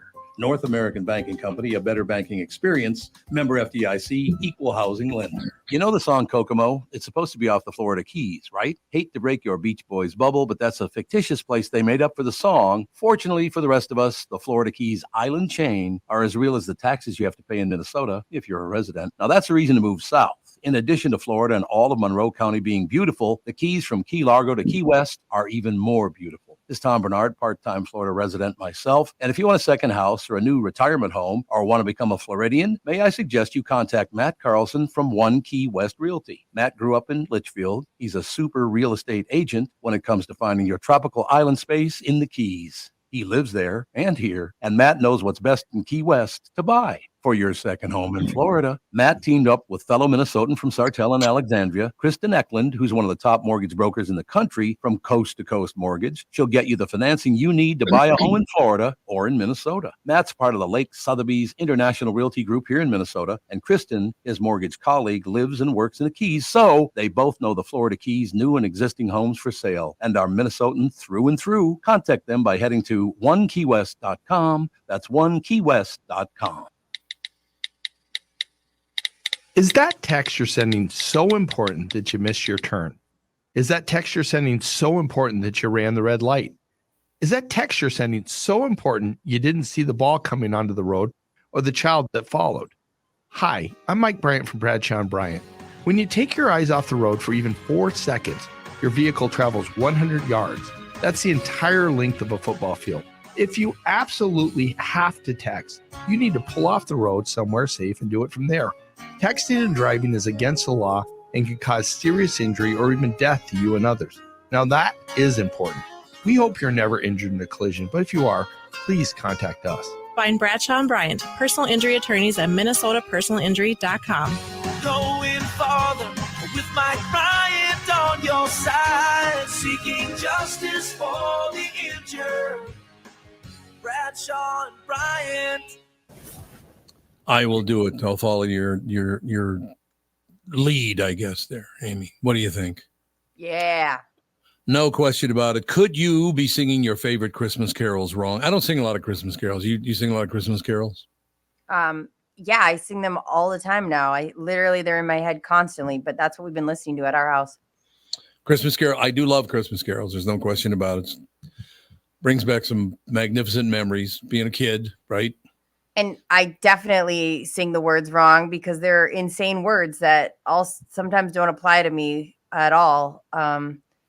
Like they're old timey situations where like I've definitely made up words to go along with it now. Wait a minute. Are you saying you're not going to ever wear your Easter bonnet again? Is that what you're saying? Mine hasn't fit for years. And in a bonnet. I got to see you in a bonnet someday. I'll rock a bonnet. I'll rock a bonnet. I had to go all the way to Easter to go after you on that one. But, could you be singing your favorite Christmas carols wrong? Experts reveal only a fraction of traditional carols are being performed properly, with most tunes being made up on the spot. Did people really make up words on the spot because they don't know the words to the song? Oh, absolutely. Absolutely. Really? I work with two women that do that constantly. And then my mom will literally just sing the craziest things and it cracks me up. It might have been somebody that was a friend of my oldest sister's was singing a song one time in our house. And there was a song you probably never heard. It was called Poetry in Motion. Going like poetry in motion. That talking about how lovely his girlfriend was. Mm-hmm. She was poetry in motion. Only when this woman, she should have been 7 years older than me. I walk in the house and she's singing, "Oh, a tree in motion." I'm like, what? Oh, a tree in motion. Do you really think those are the words? Well, I have that too, where it's like sometimes you just listen to a song and for some reason you interpret it a certain way, and then you ever like look up the lyrics or whatever. And, mortifying. Oh my God, I'm like, I've been singing this song wrong for 5 years. Mortifying. It is a very humbling moment when you realize you've become your parents. You have good examples? God, what was it? It was I'll see if I can find it here. But go ahead. Yeah, there's a lot of so I just did a quick search of like common lyrics people get wrong. And number one is like, Tiny Dancer, where it's hold me close, closer, tiny dancer. But it's people always think it's hold me close, Tony Danza. Tony Danza. Yeah, they do. That is a fact, by the way. Yeah. Mine was Blink 182's What's My Age Again? Mm-hmm. Do you guys know where I'm going with this? Nope. Yeah. Wait, which one? It's the. Tell me the actual. I took her out. It was a Friday night. I walked alone to get the feeling right. No, it's not. I thought it was I walk alone to get the feeling right. Apparently, it's I wore cologne to get the feeling right. Damn. Cologne? I wear cologne to get the feeling right. Really? Yeah. Not walk alone. I sang it walk alone for about 25 years, and I found that out a month or two ago. I can't fix that in my brain, AJ. Like they will always be I walked alone to get which doesn't make any sense. Right. How about you, Tom? Is there any big misunderstanding lyric you had for a year? See, I was in a band from the time I was 11 years old, so I always had to know the proper lyrics. So I never got away with that, unfortunately. I wasn't the singer or anything. I would do backups. I sang a couple of songs, but yeah. For me, there was an R&B song when I was in like middle school where the lyric was "She's fine too, but I want you," and I always thought it was "She's 5'2".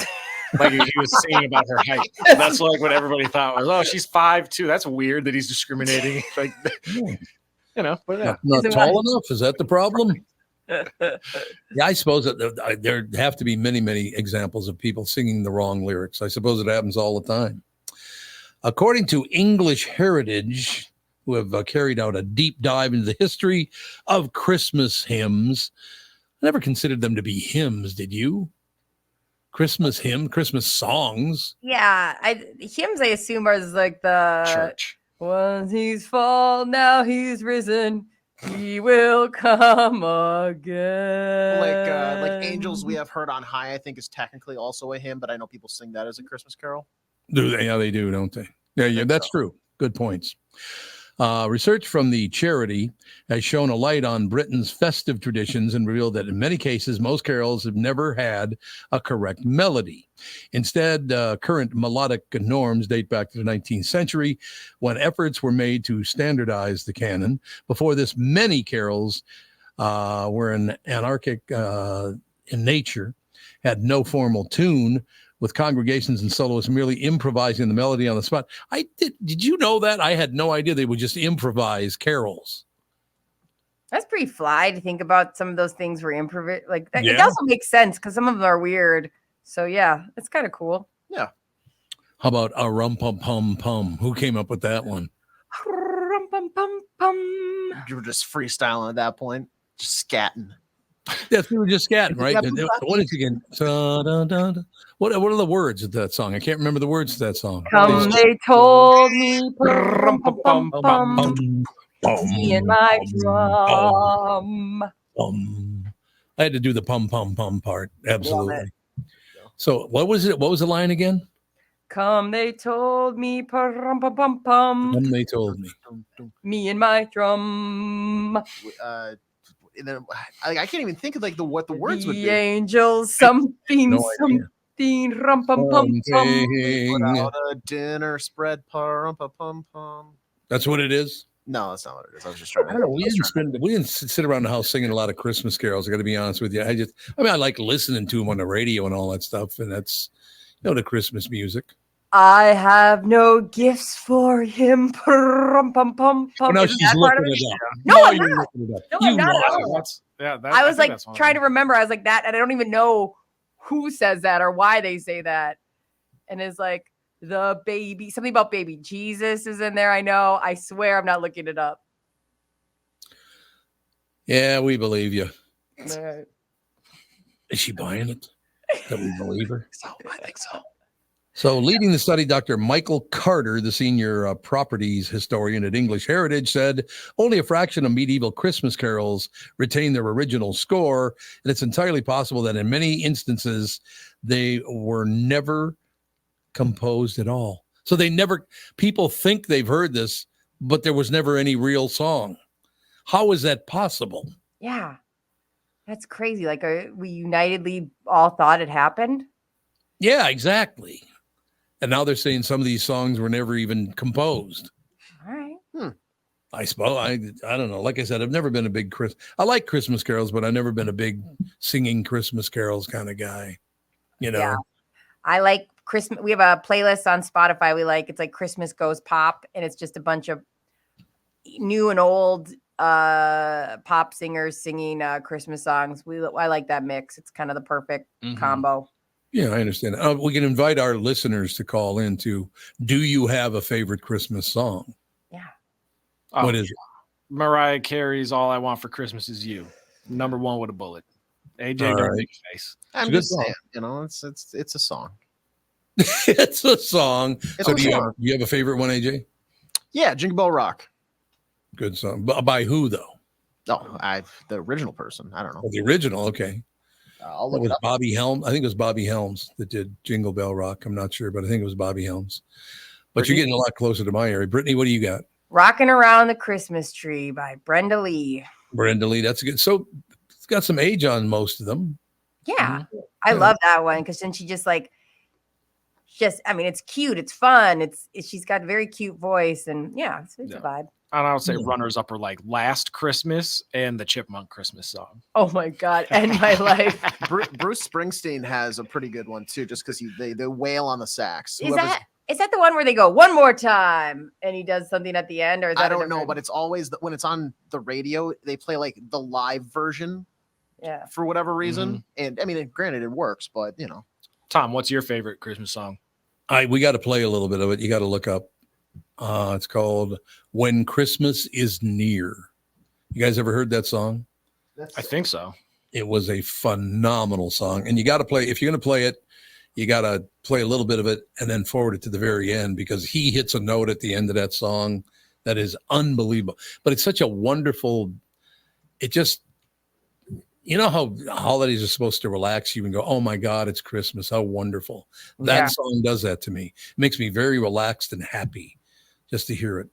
It's George. It was a George Benson. You got to play like the last 20 seconds. It is amazing. It gave me goosebumps. I loved it. Oh, it's a wonderful song. Brooke Benton was one of the great singers of all time. Anyway, listen to this last 20 seconds.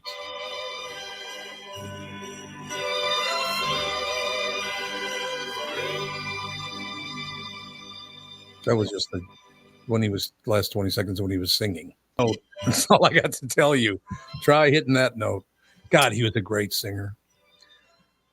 Yeah, Velvet. Yeah, that's that classic Christmas voice. Yes. You can kind of equate that to any version of any song you hear. You're like, yeah, that reminds me specifically of Christmas. Yeah. No doubt about it. I mean, it's just a beautiful song, beautifully sung, the whole deal. And I also like Blue Christmas by Elvis Presley. That's a great one, too. We had listeners write in. Do you want to hear some of them? Love it. Kim wrote in, I want a hippopotamus for Christmas. I want a hippopotamus for Christmas. That's super cute. A great song. Joe says, Little Drummer Boy. Great song. Aaron says, Oh Holy Night by Josh Groban. Josh Groban, he's got a set of pipes. Oh, that boy can sing. No doubt about it. Little Saint Nick by the Beach Boys is Connor's favorite. Dave said Mistress for Christmas by AC/DC. I don't know that one. We might have to listen to that one. Dave, yeah. And then Trevor. Yeah, we'll have to look that up. Trevor said White Christmas. Oh, God, you got to go with White Christmas, too, because, I mean, Bing Crosby. Yeah. Now that you want to talk about a great singer, there's another man could sing his ass off. Yeah, and so true. Eric said, Baby, It's Cold Outside, which is just such a cute cold outside. Back and forth. And then I still love, too, what's the one about she's... Don't say the Shoes song. No, not the Shoes. I would never. Shoes song. The one that we're Santa Baby. I love that, and that's been covered. Good. I know, and that's been covered by so many people, and it's always so. I love it because I like singing it like as if I should also get those things. Yeah. Santa. Was the original done by Eartha Kitt? I think so. Yeah. It was Eartha Kitt. Yeah. What were you saying, Tevin? Oh, no, I was going to say the Ariana Grande version of so good. Britney's Santa Baby song is one of my favorites. It's so good. Baby. It's a great song. No question. Is that everybody? I think so. And AJ, you should find there's the worst Christmas song of all time. And it's not the Shoes one because that at least is a legitimate Christmas song. Is it the one that I was telling you about a couple weeks ago? Only if you were telling me about the Yin Yang Twins. Oh, no. Please search it up. You probably can only play a few minutes or a few seconds of it because that's all you need. AJ, the one you sent us was the most unhinged. What? I didn't get it. We definitely sent it to all of us, and it ruined me for a good day. I did not get it. Tevin, what am I looking up here? Look up the Yin Yang Twins Christmas album. There's one. So it's this Atlanta rap duo, Tom. Is it Deck the Club? I don't know what it's called, but one of the songs that starts out with them going ho ho ho ho ho, and usually hold on, it's called Ho Ho. Your Ho, mommy is a ho. Yes, just all you have to do is play the first 2 seconds of it. All right, hold on here. I'm getting an ad for Lexus. Damn, but yeah, it's easily the worst Christmas song I've ever heard in my life. But they did pronounce the words correctly. Most people say yin yang, and it's yin yang. That's how it's supposed to be pronounced. Yeah. Christmas, Merry Christmas,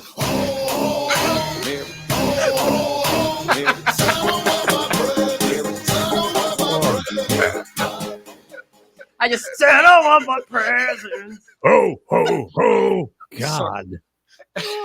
Add that to your Christmas list. Just have White Christmas playing, and little boys and little girls, and then all of a sudden.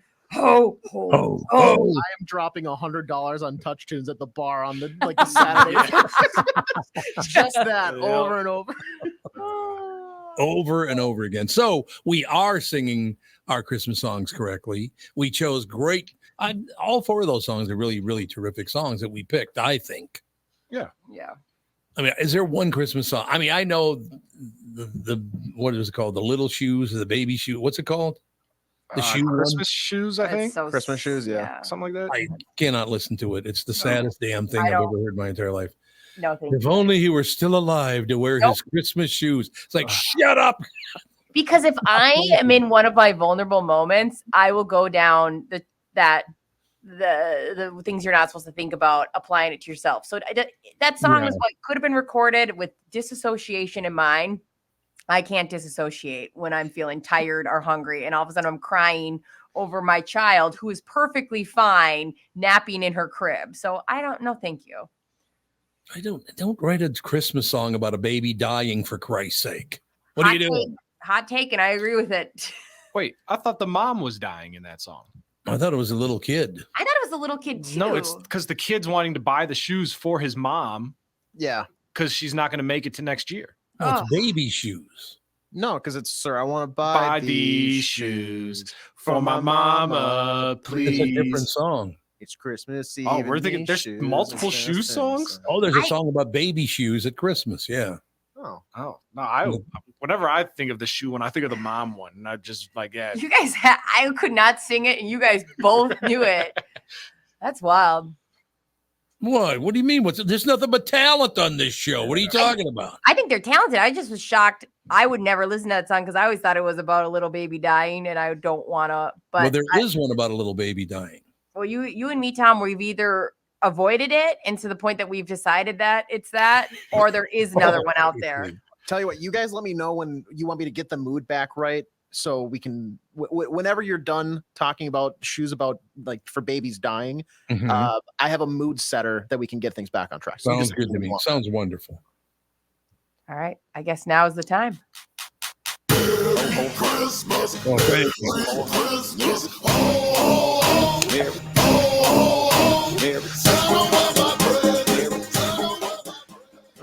People have you've ruined the entire country with things like that. Oh. Did people buy that? I hope not. I don't see it topping the list anywhere. So I don't know if it just is it's a weird vibe. It's a weird vibe, but I feel like I want to play it when people enter my house for a party. Would you believe that the comments on YouTube are turned off for that video? No, I'm you're shocked. kidding me. I'm shocked. Honestly, so we went from Brooke Benton to who was that? Yin Yang? The Yin Yang twins. Yin Yang twins. Okay. So we go from Brooke Benton to that.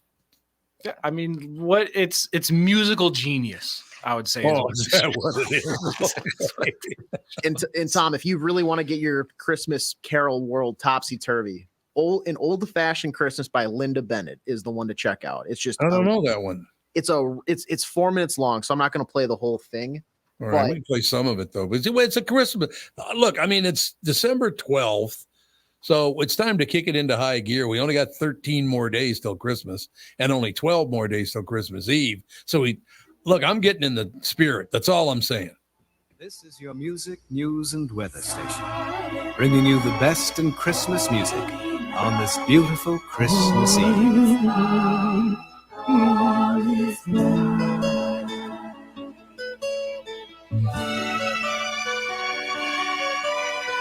Is that a mandolin? I like that. Yeah, it's we're setting the mood here. We're kind of getting into it. Outside, the snow is falling. What a sight to see. Daddy will be coming home as happy as can be. He'll be walking through the door 10 minutes after 9. 'Cause the bus he takes each night is always right on time. It's gonna be a very... Does he get killed in a bus accident? Is that what happens? Oh, look at you laughing in there. Is that it? Have you heard the song? He actually gets killed in this accident? Yeah. Does he really? Hold on, I'll see if I can skip ahead here. Oh my God. Number 5 bulletin. Making spirits bright, what fun it is to... That's the We're bus sorry honking to the horn? interrupt this program, but a bulletin has just been handed me.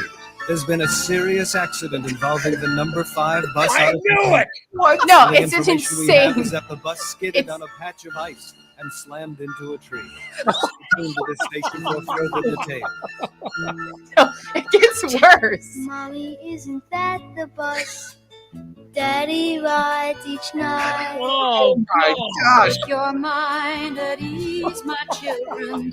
Everything's all right. It gets worse. It does? Yeah. Don't So- tell me dying dad crawls up the stairs at the house.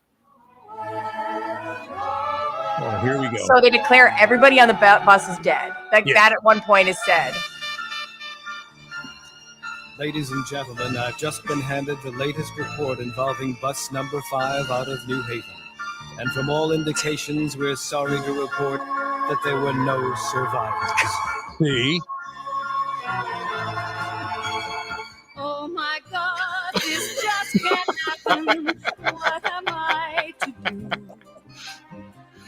Okay, you ready for the biggest plot twist in musical history? Here we knocks go. on the door.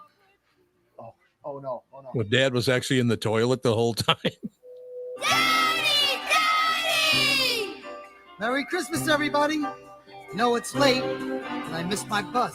Well, don't just stand there. Help me with these presents. It's gonna be. So, what, 30, 40 people are dead? Not him, though. No, let's celebrate. 40 Dumbass people missed will the not bus. be getting their parents. It's a 4.5 minute wild ride of this family is waiting for their dad to get home. Did his bus crash? Wait, did he die? Wait, the mom is in tears. Wait, just kidding. He just was late at work, so he missed his bus. Everybody else that died, Super dead. There are bodies everywhere in this small town. We All can't. right. The coroner's office is so backed up. We have to reach out to other towns. People will mourn. We will have put up grave sites for years to come. It's terrible. But Dad's home. Merry Christmas. Well, I'm sorry, but AJ has to leave because there's been a Christmas bus accident. Where did you come? I've never even heard that before. there's a reason they don't play it on the air like every holiday season. Can you imagine, Tom? So like these voice actors came in and they're like, okay, now I have to act. Will you cry like your husband has died and you have to be strong for your children? Oh my God, Daddy's dead. What the actual hell? Way to go, AJ. One of the top comments is, this is maybe the only Christmas song to include the phrase "no survivor." That's true. That's very good. No survivor Christmas song. Yes. That's what we need more of right there, ladies and gentlemen. All right. AJ's got to hit the road. Tevin's moving in there. Andy's at the doctor, so he's not going to be in today. And apparently there were no survivors of this show. That's what it sounds like to me. That's wild.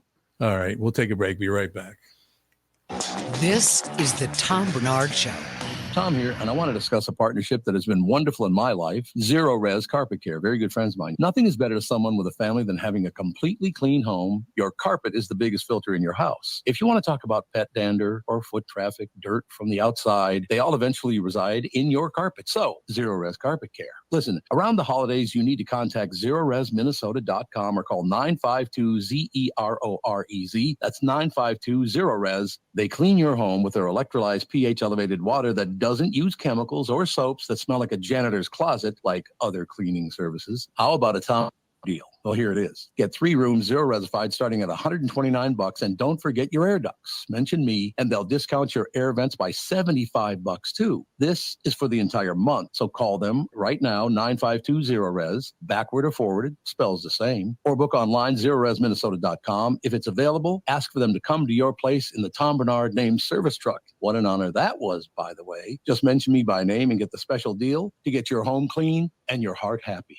Zero Res Carpet. Guys, if you want to reignite your intimacy once and for all, listen, just give Twin Cities Premier Health a call for a discreet and confidential in-office evaluation by their highly trained staff of medical professionals. Acoustic wave therapy sessions are 25 to 30-minute treatments with no pain, no downtime afterward. And right now, Twin Cities Premier Health is offering a free treatment and a free consultation when you book today. Receive this $800 value when you use code word TOM at TwinCitiesPremierHealth.com. You may know that age-related erectile dysfunction is most commonly caused by a buildup of plaque in the arteries that supply blood to the erectile tissue.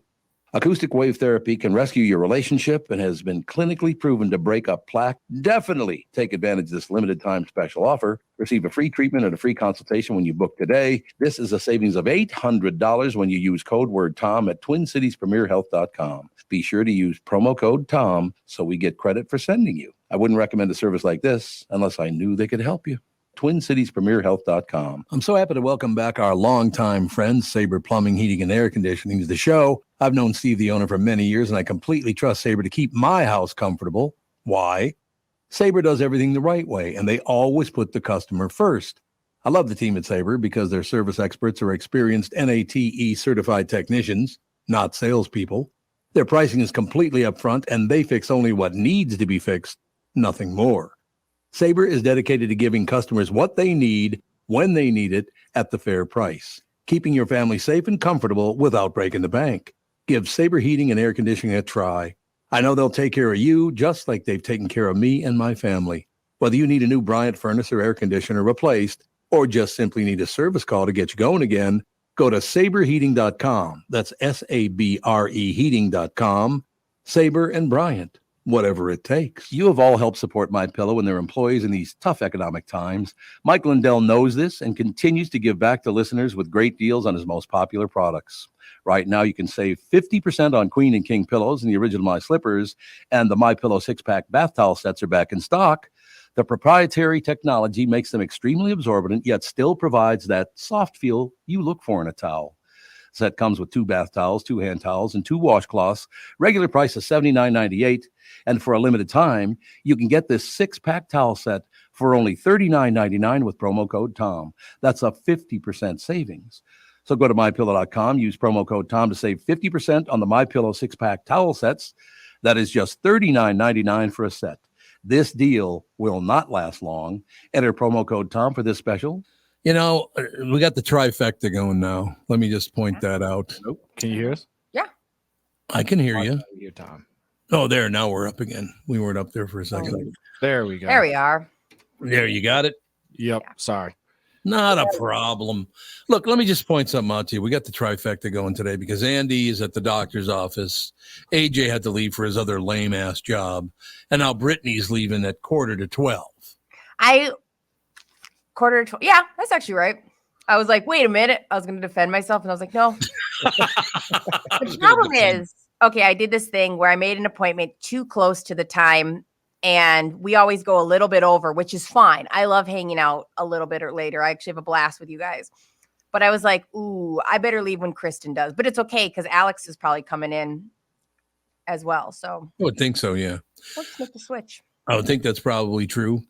The family of an Alabama inmate who died in prison was forced to have a closed casket funeral after the body was returned severely decomposed and missing its heart. Why would that happen? I don't know. So the guy was in prison. Yeah. He dies in prison, and all of a sudden he's severely decomposed and is missing his heart. So, like, what happened to the heart? Hopefully we can find out. According to a federal lawsuit, Brandon Dotson's family spent 5 days attempting to get his body released from the Alabama Department of Corrections. But when the remains were finally turned over to the family, they noted there was bruising on the back of his neck and excessive swelling across his head, according to Fox News, which cited the lawsuit. The family then hired a pathologist to conduct an independent autopsy, which revealed the man's heart had been removed from the chest cavity, the lawsuit claims. The family said they do not know where the organ is or who took it.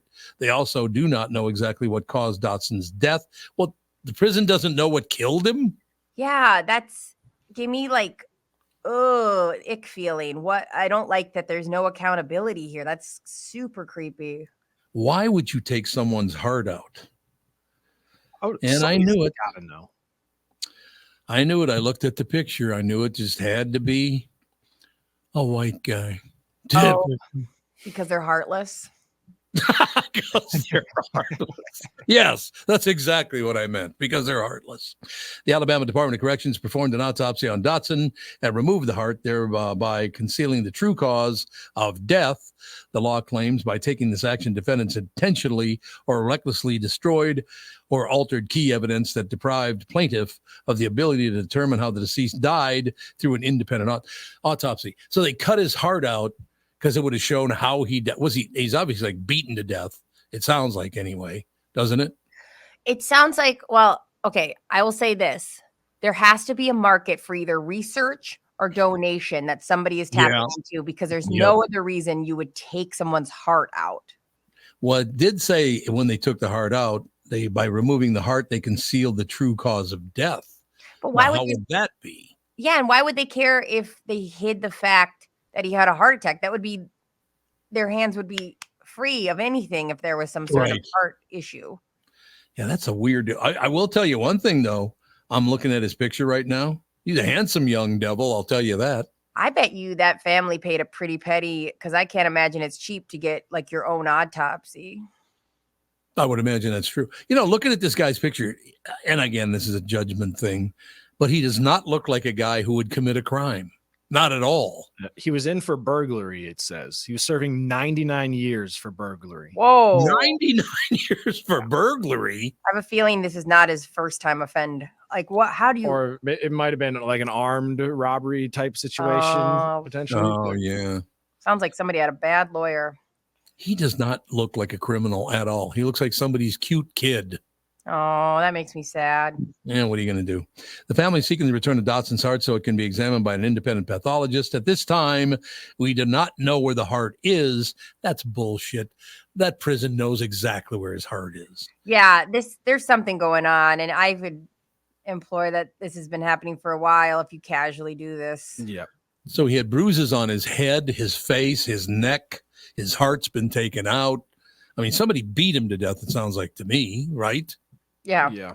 And I mean, prisons aren't known for their transparency really with anything, because they know that, most of the time somebody goes to jail or prison and they're kind of forgotten about, and nobody's really checking on what they're doing. So yeah, I'm not surprised at the lack of transparency here. The lawsuit claims that the alleged misconduct of prison staff was tantamount to a death sentence. The filing goes on to claim that Dotson had complained to prison staff that another inmate was threatening him with violence. The staff reportedly moved Dotson from the segregated housing portion of the prison to its general population. Gen Pop, as they say in prison. Look at you. Well, I used to go visit my friends in prison all the time. It was unbelievable. Gen Pop. Actually, Alex and Catherine went with me a couple of times. Well, more than a couple of times. They went. Well, we spent a lot of time in visiting prisoners up in Stillwater. That's all I know. All right. It'll happen. You know what I'm saying? I should see. Does Alex remember any of it? Oh, I would think so. Absolutely. Right. She was. She had to be. No, she was actually probably in her early 20s. Oh, wow. Yeah. Well, I'm not going to take like a 5. Hey, let's take the 5-year-old to prison. The inmates. Yeah, I'm interested to know the circumstances surrounding Alex going to visit somebody in prison. Well, I'll leave it up to Alex to tell you who it was who went and visited in prison and why she would be going. Yeah, that sounds good. She should be in, I would imagine, in the next 20 minutes. So it gives you 15 minutes before you have to rush out the door. Take it easy. I said 10 minutes early, and it's now I'm leaving. I think you want me to leave earlier. It's like moved every couple minutes. Now I'm leaving at 8:30 a.m. Oh, didn't you hear me whispering? Devin, move the clock way up. Yeah. All the clocks forward 20 minutes. Yeah. Just move it forward. We'll be good to go. So who knows what happened to this guy. The staff reportedly moved Dotson from segregated to Gen Pop, which may have put him in additional risk, the lawsuit claims. It seems to me, this is just my personal opinion, that the people who ran the prison, the guards and everybody else, did not like this guy. Yeah, or like there is some, what are the chances anybody checks on their inmate relatives' cause of death? Like, I have a feeling this is so commonplace there. Point. That if they have like a working, because you can either donate it to, or you could get paid for schools that want to, whatever, or possibly donated for use. I'm not sure on that. So can you I don't know. I would think the protocol for having it be at a place where people are learning about the heart would be pretty casual. And I'm scared to name a third thing that they might be using it for, but to eat, black market to eat. Yeah. Jesus. Yes. I know. Eat his heart. What do you think of that action? You never know. One of my favorites, I may have mentioned this, but not very often. but I may have had a brother who was incarcerated. Let me put it that way. Uh-huh. So I'd go and visit him at the workhouse. And there was a guy at the workhouse. You guys remember Mad Dog Vachon, don't you? The wrestler. Mm-hmm. Mm-hmm. You remember him? Mm-hmm. This guy looked exactly like Mad Dog Vachon. And he shuffled along. He couldn't lift his feet. He had to shuffle when he walked. So he looked like a very old Mad Dog Vachon. Okay. The first time I went to visit my brother, I walk in and there's this group of young urban people to my left. I look to my right and here comes this guy, looks like Mad Dog Vachon, shuffling. And one of the guys in the group looks up and he goes, "Hey, Mad Dog, you pissed your pants again." I will never forget that. And the whole time he kept shuffling, he's going, "F you, F you, F you." It was one of my great experiences of my life. You know what I mean? Yeah. Yeah. So was he missing his bottom 2 teeth like Mad Dog? Yes, he was. He absolutely was. But apparently he used to piss his pants every day. Yeah. And the young dazzling urbanites would tell him, "Hey, Mad Dog, you pissed your pants again." Oh, yeah. Not again. Like, okay. You guys ever been to a prison? Not with inmates in it. Oh, no, you've been to an empty one where they closed one down? I guess it was technically a jail in Polk County. They opened, they built a new one and they had an open house. So the community could just come in and visit their brand new jail. So. Oh, that's good. So you went there with the family or what did you do? Yeah, well, my dad was a correctional officer there. Oh, that's right. That's right. He was like, they're doing a little open house. You guys want to come take a look at where Dad works? And so we all went and saw it. Did Dad ever point out that when you misbehaved, you were probably going to end up in prison yourself? Yeah, every once in a while. I had after I graduated high school, I'd get random messages from a couple people that would be like, "Oh, I saw your dad," and I'd be like, "Oh, where'd you see him?" Like the hardware store, grocery store. They'd be like, "Nah, I was in jail over the weekend." I haven't talked to you in 5 years, but glad to see you're doing well. Yeah, thanks for bringing that up, ladies and gentlemen. Yeah, I don't know. This cannot be true. I just looked at a headline. One of you guys put in Tom's news stories, University of Florida researcher arrested for keeping kids in makeshift cages. What year is it, for Christ's sake? Yeah, that's not great. Yeah, I would have to agree with you. That's not great at all. Like, what are you thinking? Right? Yeah, like what are they? This makes me sick. Oh, you've looked at it in a different light now, have you? I just clicked on it and I was like, this makes me so sick. Why? Like there's so many people out there that want to have kids that can't. And it's like, what are you doing? Why? So what did they do? I haven't read the article. Do you want me to read it? Yeah. TV20 has confirmed a couple arrested for keeping their 2 children, ages 6 and 2, in makeshift cages were employed by the University of Florida. Dustin Hoff and Yuri Z, 31, were arrested on Friday on charges of child abuse and child neglect. University of Florida officials confirmed they work for the university, are now on administrative leave. Let's see. One worked in the plant pathology department as a safety manager, and the other one was a website. Looks like they were hired in full time. They both worked in that department. According to the arrest reports, the investigation began after a 6-year-old boy told his teacher that he did not want to go home because his dad built a cage to lock him in while his mom worked. Eek. Yeah. This is rough. So, yeah, I'm looking at these 2 people, by the way. Did you see the picture of the mom and dad? Mm-hmm. Yeah. They don't look very pleasant. Not at all. You kind of caught that bit. That's Gainesville, Florida, which is up by it's the northern part of Florida. It's right by Leonard Skinner. That's all I have to say. Yeah. Officers say the couple kept a 6-year-old boy in a cage made out of a wooden bed frame whenever he wasn't in school. They would leave the child alone in the house, and the cage had been in their child's room for a year. God, it makes me sick. Yeah. And what was the upside? Because did they think their kid would be safer in a cage? I don't know, but the officers found a second makeshift cage in the closet of the master bedroom used for the couple's other child, the 2-year-old. Both cages had rails and springs that could cause harm to the kids if they moved inside. Did they give it any reason why they did this? No, I think they just, I don't know. It blows my mind. I mean, the whole reason to have a kid, I mean, I know everyone has them in different circumstances, is like they add joy to your life. And so it just blows my mind. Why? Why have a kid? Like you had two of them. Why? Some keep popping in my head. This has happened before. We read a story, maybe it was more than a year ago, but there was a story not that long ago about these people that kept all their kids in cages when they were at work. Yeah. So they put the kids in the cage and leave for the day, and then they come home from work and let the kids out of the cage. Yeah, and there was that famous one that they had, that girl escaped and her brothers and sisters were tied to the bed while because they had stolen food from the pantry because they were starving. And that was a big one, and they came out and they've been in interviews and stuff since. It just, I don't know. There's no sense to be made. I just feel sad. Well, it just is so weird that people do things like that. If they'd be much better off if we put them in a cage. A 2-year-old, like that's Ethan's age. Like, what's to be learned? What kind of world will you live? Like in this? Let's take a break. We'll take a break so you don't tear up. Thank you. We'll be right back, and Kristyn Burr will join us right after this.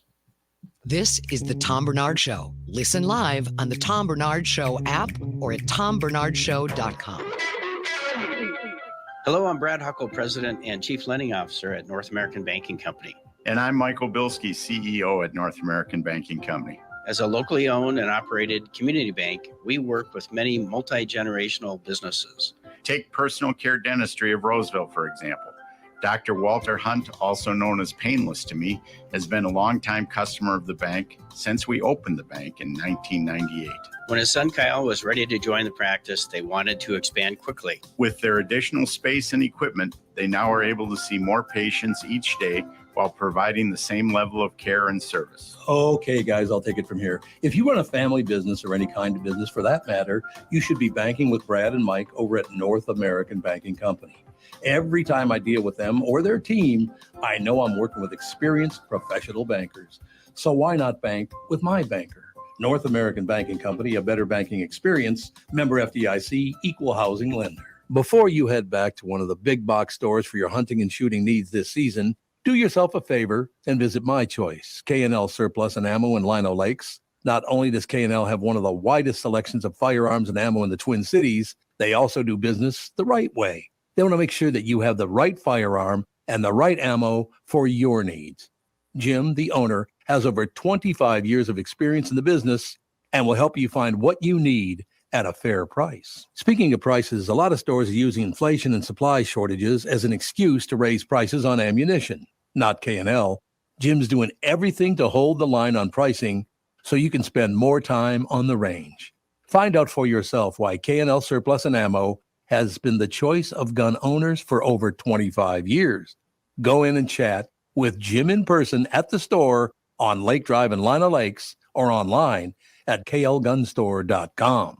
klgunstore.com. You know the song Kokomo? It's supposed to be off the Florida Keys, right? Hate to break your Beach Boys bubble, but that's a fictitious place they made up for the song. Fortunately for the rest of us, the Florida Keys island chain are as real as the taxes you have to pay in Minnesota if you're a resident. Now that's a reason to move south. In addition to Florida and all of Monroe County being beautiful, the Keys from Key Largo to Key West are even more beautiful. This is Tom Barnard, part-time Florida resident myself. And if you want a second house or a new retirement home or want to become a Floridian, may I suggest you contact Matt Carlson from One Key West Realty. Matt grew up in Litchfield. He's a super real estate agent when it comes to finding your tropical island space in the Keys. He lives there and here, and Matt knows what's best in Key West to buy for your second home in Florida. Matt teamed up with fellow Minnesotan from Sartell and Alexandria, Kristen Eklund, who's one of the top mortgage brokers in the country from Coast to Coast Mortgage. She'll get you the financing you need to buy a home in Florida or in Minnesota. Matt's part of the Lake Sotheby's International Realty Group here in Minnesota, and Kristen, his mortgage colleague, lives and works in the Keys, so they both know the Florida Keys' new and existing homes for sale and are Minnesotan through and through. Contact them by heading to onekeywest.com. I will do it. I promise. There's no question about it. Ladies and gentlemen, Kristyn Bird is brought to you by Bradshaw and Bryant, personal injury lawyers seeking justice for the injured. Contact Bradshaw and Bryant at minnesotapersonalinjury.com. That's minnesotapersonalinjury.com. Kristyn, you need to save us because Brittany was going to burst into tears, and we were here listening to some great Christmas songs, and then AJ ruined it with the worst Christmas song I've ever heard in my entire life. What's the worst Christmas song ever? What was it again? You guys remember? There was two. The one AJ found was the one about the dad dying dying but not dying in a bus crash. Oh, that's right, in a bus crash. And then we also have the Yin Yang Twins. Kristyn, I'm not sure if you're familiar with them. Put out a Christmas album that was absolutely atrocious. So yeah, we have. So the bus one was an old fashioned Christmas. Parentheses, Daddy's home. Yeah, that just sounds so depressing. I mean, I was gonna say like the worst one would be like Grandma got run over by a reindeer, but obviously there are far worse ones. Yes. Oh yes, this guy, and then Dad comes through the front door because he missed his bus. Yep. So everybody on the bus died, but he wasn't on the bus. It's rough. It's a roller coaster of emotions I don't want to go on. What are you going to do? So, Kristyn Bird, you're here to cheer us all up. That's all I have to say. Oh, yeah. I just want to say that we are all geniuses here at the Tom Barnard Show because we keep talking about all these topics in Hollywood and they all keep coming true. They do. It's true. They do. Yep. I've been talking a lot about how I think we're going to start seeing mergers of a lot of the streaming networks. And it's happening. Showtime is no longer going to be a standalone streaming network. It is officially merging with Paramount Plus as of January 8th. You know what pisses me off about that, though, Kristyn Bird? Tell me, Tom Barnard. A couple of times last night, Catherine and I went to one of our favorite shows on a particular channel. And because they merged, they tried to claim we hadn't signed in or we needed to re-up. So no, I'm not doing that. I tell you, I was trying to think of who that might have been. It's, you know what? It actually might have been because Amazon Prime owns Freevee, right? Correct. But we went to Freevee and they asked to sign in or join or sign in. It's like, what? Why is this different now? You should be able to just go to your Amazon Prime and then go to the live channels and find Freevee. Yeah. You'll find the video on demand and you'll find their live channel as well. Is that what we have to do? Don't tell me. Did Kristyn leave already? I mean, Brittany leave already? No, she's helping Ralph get logged in. And so I just removed her empty box from okay. For now. Okay. Just make it look cleaner and prettier. Yeah. She has to leave at 1:45, and all of a sudden I looked down. I was like, wait a minute, it's only 26 after. It's not 1:45. I came on and she's like, I'm out of here. I've been replaced, and that's all there is to it. But we did talk about very early this morning, that streaming television is getting better by the minute. God, it's good. It's going to be interesting, though, and this is going to be something people are going to have to start thinking about because we have now seen, and there's been some big announcements in the last couple of days because everyone's trying to keep money flowing. So Disney Plus is now, or I should just say Disney in general, is taking some of their properties and licensing them over to Netflix. So for those of you that are just looking for certain shows, this may be a way for you to just back off one subscription and just keep another. They are bringing over shows like This Is Us, Grey's Anatomy, My Wife and Kids, Reba. All of these will be over there for 18 months for an agreement with Netflix. So these are going to be some interesting things, but this is the way some of these networks are now generating cash because it's not coming through the subscriptions. So is this still the guy who was inspired by, I can't even remember what the hell company was at the time, but Netflix used to mail you movies to watch, and then you sent them back. And then, of course, all of a sudden in supermarkets, they had the machines for Netflix that you could buy the discs. They still have it. That's Redbox, which is different than Netflix. Oh, because it used to say Netflix on it. Yeah. Way, a long time ago. So maybe he sold off that portion of it or whatever. But I mean, Netflix has been through like 2-3 iterations here, and they're still the biggest in the business, aren't they? They have emerged the winner. Yeah. So after all of these streaming wars fights, Netflix has remained the winner. Although they've pulled back on a lot of like that freewheeling spending, those days are completely over. Yep. However, they are still the ones that everyone else looks to as kind of like the model. And that's why Disney is saying, we need the cash.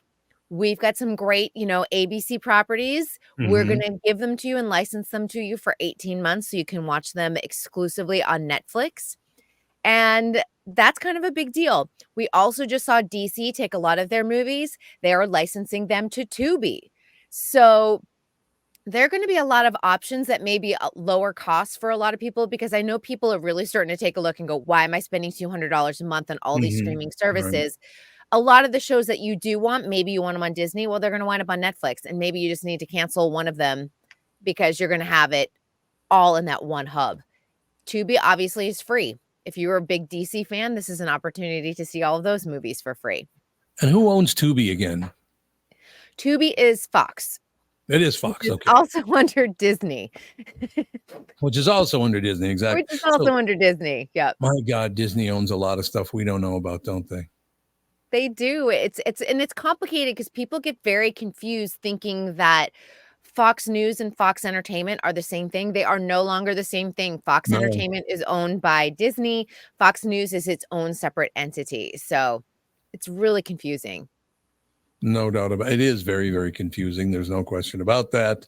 So what are we going to end up with? Kind of like the old days where there were 5 networks. There was PBS, CBS, you had NBC, you had Fox, and you had ABC. The ABC. Exactly. Is it going to end up being Netflix, Amazon, Hulu? I mean, it's going to end up that way, isn't it? It is. It's going to get streamlined probably within the next 5 years, just out of sheer economics with all of this. It's just the competition is too great. The expenses are too high. And remember, these are tech companies originally. Like if you're looking at like Netflix coming in, they came in as a tech company to disrupt the entertainment industry, and that is exactly what they have done. Yeah, but they've realized, not understanding the full Hollywood model, that it's pretty expensive to run a Hollywood company. And this is why we also saw the strikes this summer, because they've disrupted the entertainment industry so much. They've basically helped do away with the middle-class actor. Yeah, no question about that. That's a very good way to put it, the middle-class actor. Yeah, no doubt about that. So we're going to end up, I mean, it's not end up but it's kind of like the way we started, those 5 networks I just talked to. It probably, because at the top, I notice when I go to somebody's house, the top line is usually Netflix, Hulu, and Amazon. That's their top line in almost everybody's house. So they've already got that part figured out pretty much, don't you think? And maybe if they have kids, they have the Disney Plus, or they're huge Star Wars fans, that type of thing. And that you can bundle with Hulu. So that's another option. And they're putting those two together within the app. So that's going to help sort of merge all of that as well. And who owns Hulu again? ABC. They they're in the process of buying out Comcast share, because Comcast did have a share of Hulu, but they will be the sole owners by 2024. So basically, it's going to be Disney too, and they own Disney Plus. Yeah, is Disney too? Yeah, so Disney owns everything. God, Disney, Hulu, ESPN, Fox, Tubi. They own all of that. They do. Honest to God, that's so we're going to end up with the same 5 networks owning everything anyway. Probably, because now that you're seeing Showtime merging within Paramount Plus, HBO merged with Discovery, creating that weird conglomeration of Max on streaming. This will happen several times over. But what's happening too, and I kind of be clear about this, HBO used to have a very clear identity. Showtime used to have a very clear identity. Once they're merged within Paramount Plus, or like even Max having HBO and Discovery together, you kind of go, what is this channel? Because oftentimes if I pull up my Max channel and take a look at everything, it's like half home renovation shows. And then I'm like, well, I'm looking for, and just like that, or I'm looking for The Sopranos. It's harder to wade through all of that when you don't have that clear identity anymore. And that's going to water down some of these brands that have been established for decades. You know, what's interesting is, in a way, this is a good thing for me. Anyway, I would guess for everybody, because we're catching up with Mary McCormick has a show that was on USA Network. And I was trying to think of the name of the show. You know, Mary McCormick, you guys would know her if you saw her. And it's kind of a cop show. I don't remember the name of it, but it's really pretty good. Catherine and I just stumbled upon it last night. I don't even know what we were looking for, but we just happened to see this. Go, hey, why don't we try watching that? God, what the hell's the name of it? I cannot think of it. But Mary McCormick was in it for I think it was like in the mid 2015 to 2019. Oh, In Plain Sight. In Plain Sight, yeah, that's it. It was 2008 to 2012. It ran 5 seasons. So that's what it was. She was really good in it. What does she do? Where did she go? I used to watch her on Scandal. She was in Scandal. I'm trying to remember. I love Scandal. I'm waiting for that to somehow have some sort of revival, reboot. I don't know, but it was probably one of my favorites. Looks like she's in something called Heels. 21 professional wrestling. Yeah. Is Yeah. that a shoes or professional? I don't know. No, definitely professional wrestling. Looks like premiered in August of 2021. Heels on Stars. and Heels was something I would watch. It airs after Pumps. Yeah, right. And Glides. Kitten heels. Everyone graduates. Flats, ballet flats. And there was a kid that's with her in that show, In Plain Sight, Mary McCormick. There's a young man who plays her. She's a cop, and he's her cop partner. He's terrific too. I mean, one thing that's really good for me, anyway, maybe not for everybody, but for me, is all these shows that I never saw on the USA Network, or what were some of those other networks that were around that nobody ever watched? TNT, TBS. Right. Yeah. And you know what's interesting too, with the renewed interest in Suits, we're already seeing the sort of lawyer procedural show come on back. So we've already seen a lot of castings floating around here in Los Angeles. So we're going to see a lot of Suits type of knockoffs coming back to the screen. So that's going to be kind of interesting. It's like the new trend. Tevin is so excited. Suits is his favorite show. Okay. He lives and dies by Suits. He's a Princess Meghan fan. He's reading all the royal books in his bedroom at night. First of all, this shows how much I pay attention to the royal family. So Suits comes across Netflix, and I was like, I'll check it out. I heard it's pretty good. And I see Meghan Markle on screen, and I was like, that girl looks familiar. I was like, where do I know her from? And then I looked it up, and I was like, oh, that makes sense. She's just that Meghan Markle. Yeah. I have a question for you on that. I've never asked this question before. Mm-hmm. Picture Meghan Markle in your mind right now. Okay. Right? You got it? Mm-hmm. You ever seen her mom and dad? Yes. Where did she get her looks from? Because it wasn't from them, I'll tell you. Oh, her mom's beautiful. Oh, I must be looking at maybe her dad married some other woman, because his current wife is not a knockout. I'll tell you that. Oh yeah, her mom Doria Ragland is beautiful. Doria Ragland is her name. Doria Ragland is her name. I don't know her. Yeah. Yeah. But so he must be remarried or something. Yeah, I think he's been married several times. Oh no. Yes. She's beautiful. Her mom is really. Her mom's stunning. Oh, okay. So that's where she got the look. Yeah, she gets her looks after her mom. She looks very much like her mom. Yeah. Well, that makes sense. Yeah, because dad is he's a work of art. Yeah. He's a work of art. Yeah, I mean, posing for paparazzi photos days before her wedding. That was on a global level. Everyone was looking at the story and paying attention to the headlines, and your dad's out there posing for paparazzi photos. It was awkward. Did we do most married person in America on this show, or was that the family show? Yeah, this show, and it's stuck with me since. Glenn. Oh my God. Yeah, Glenn from Indiana. Glenn from Indiana. You know about this, Ralph? No, this sounds great. It's good. I'll send you the LA Times link. Ralph from Indiana has been married 31 times. Glenn from Indiana. Glenn from Indiana.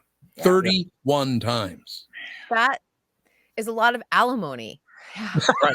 That's a lot of alimony. It doesn't seem like the wisest financial decision. No. Checks. I don't know. I wonder how well off Glenn was. He was a Baptist minister. Yeah. Oh, that doesn't seem very godly either. The best line in the article, I read it yesterday, Tom, but can I read it again? I'd love it. He married teenagers and grandmothers, farm girls and drug addicts, virgins and prostitutes, preachers and thieves, taking and shedding partners as casually as a square dancer. So it was all equal opportunity for Glenn. Glenn will take anybody. Glenn was a lover. Was a lover. Now, we should mention, by the way, one of his marriages, his wife was 20 and he was 57, but he looked like he was about 87. Oh, yeah. Well, here's a picture. There it is. Yeah. She's so pretty too. Look at her. She's a babe. Well, she's very pretty. In a ministerial or clerical position, people will turn to you for advice, and they can be very vulnerable. Particularly, women are turning to a man preacher. They can be very vulnerable, and I kind of think maybe he used that. Abused his power. Well, yeah, I think exactly right. That's not normal. It's not polite either. I wouldn't think so. It's just not that nice. Well, by the way, Alex, I have to warn you because in another 5 minutes, Brittany's going to break into a run to get the hell out of here. So don't let her run over you. I asked if I could leave 10 minutes early for an appointment, and your dad has now made this the most dramatic thing that's ever happened on this show. Do you just want Tuesdays off again, Brittany? You Is know that what it is? Is that what it is? You know what? Very good point, Kevin. I am so sorry that we always go over, and so I never want to trust that. And I don't want to leave abruptly. I thought this would be a lovely way of doing it. You know what most people would do? Just make your appointment a little bit later. I screwed up. I made it so far in advance. It was my bad. I'm sorry. But I will not punch Alex in the face when I run out of this room. So like usual. You're welcome. Just today. This is a doctor's appointment you have? Yeah. Is it with a psychiatrist? You're welcome. I knew you were going to go there, and I thought I'm just asking a question. Are you allowed to ask those questions? I'm just asking for HR. Yeah, he was asking as Tom to Brittany, not as a coworker. He was just asking as Tom. Is he docking you 10 minutes of pay? Obviously. The big dough. She's going to have to cough up the big dough for leaving 10 minutes early. That's all I have to say. Yeah, I've gone to see for a while. I've gone to see therapists in my time. Believe me. Thank God. So, It seems like it really took. Oh, it took a lot better. Hey, I haven't killed anybody, so that's good. That is good. Yeah. That is something. When's the last time? There's still time. When's the last time you saw a therapist, Tom? I'll full disclosure, I see a therapist, so I don't want you to feel like I'm putting you out there. But when's the last time you went to a therapist regularly? A couple of months ago. I went to No, Renee Sternow's his name. He's one of my favorite people in the world. Renee's a great guy. And we never get, we've been through some tough moments, no question about that. But no, I would highly recommend it to anybody that needs a little help and a little direction. Going to see a therapist is a great idea. There's no doubt about it. Therapy's the best. As far as psychiatric care, therapy for people who, without the need for medications, like without psychosis or things like that, one of the best things, most constructive things I think a person can do. Really, it helps you sort through things. Many times you're never cured or you can't heal all the wounds, but it dramatically improves your strength and your coping mechanisms. When you get to things like psychosis, schizophrenia, and things like that, you need medication. Man, that is a much harder deal. Much harder deal because people take their medication, they feel great, stop taking their medication. It's just a rough road. Oh. One of my favorite experiences, Perry Roth Perry's no longer with us. He's a great friend. As a matter of fact, he ran into trouble because his name was Perry Roth. And there was a very wealthy man in Minnesota named Percy Ross, who used to give away money constantly from his office. So people would come to Perry's office and go, "Hey, can I get some money from you?" He goes, "No, that's Percy Ross. I'm Perry Roth." It would confuse him all the time. But one of my favorites, I went to see Perry Roth, who is a dear man. He's a great guy. Aaron, his son, is still a friend. I don't see him much, but great guy. But I'm sitting there talking to him, and he said, "Well, my next client's supposed to be here, so I suppose we should," he goes, "Well, I tell you what, as soon as he taps on the door, we can wrap this up and then we'll go from there." He's 10 minutes late. He's 15 minutes late. He's a half an hour late. And I said, "Well, I got to go anyway." This guy is a half an hour late for his appointment. The reason he was a half hour late, he wasn't late. I opened the door and he was standing in the door in a karate pose. Whoa. He had been there for a half an hour. I asked the janitor, he goes, oh yeah, he's been standing there for a half hour. He's like, whoa. You never know when an assailant like that is true. I've always said that. I've always Or he's a Karate Kid fan. Yeah. Could be. Waxing on. Cobra Kai. He could be Cobra Kai. That could love be Cobra Kai. That's a good show. We only got, I think, one episode left, and then we're done with it. What, 6 seasons? No, there's one more season coming. So there is. Okay. Yeah, there's the final. It's the final 6th and final season that's coming. But 6 is the final season. Yeah, and hopefully, hopefully it's coming in 2024. I'll check on that one. So many things are coming in 2025. White Lotus, I just found out, is another 2025. I was like, all my favorite shows, I got another year to wait. We got to see another guy's crank in that White Lotus. Is that what's happening? Have you tried to watch White Lotus? I watched the first episode and the guy had swinging it in the breeze. And I'm like, why do I want to watch this? In the breeze. You'd hate it. I'm not mad at a peen shot. Well, we yeah. have to look at boobs all the time. True. Yeah. Are you comparing the looks of a penis to women's breasts? Are you insane? I'm just saying that it's more common for people to flash boobs. So it's time that we got a peen thrown around. No, that's a beauty issue, though. No, this is not beautiful. Different meridian.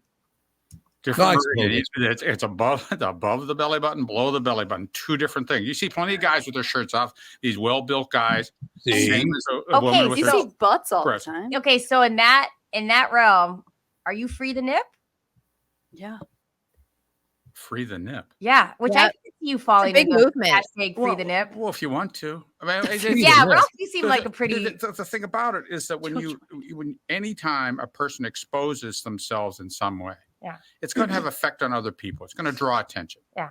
You know, gay guys like to look at other good-looking guys. I like to look so at you're going to draw attention to yourself. Yeah. What I don't care if people walk around without clothes on, but it's awfully cold outside today. That's true. As a doctor, it's probably. But here's the thing. Another thing with you I think you'd be free to nip is you got to let your work shine, and you've done some great work on some nips.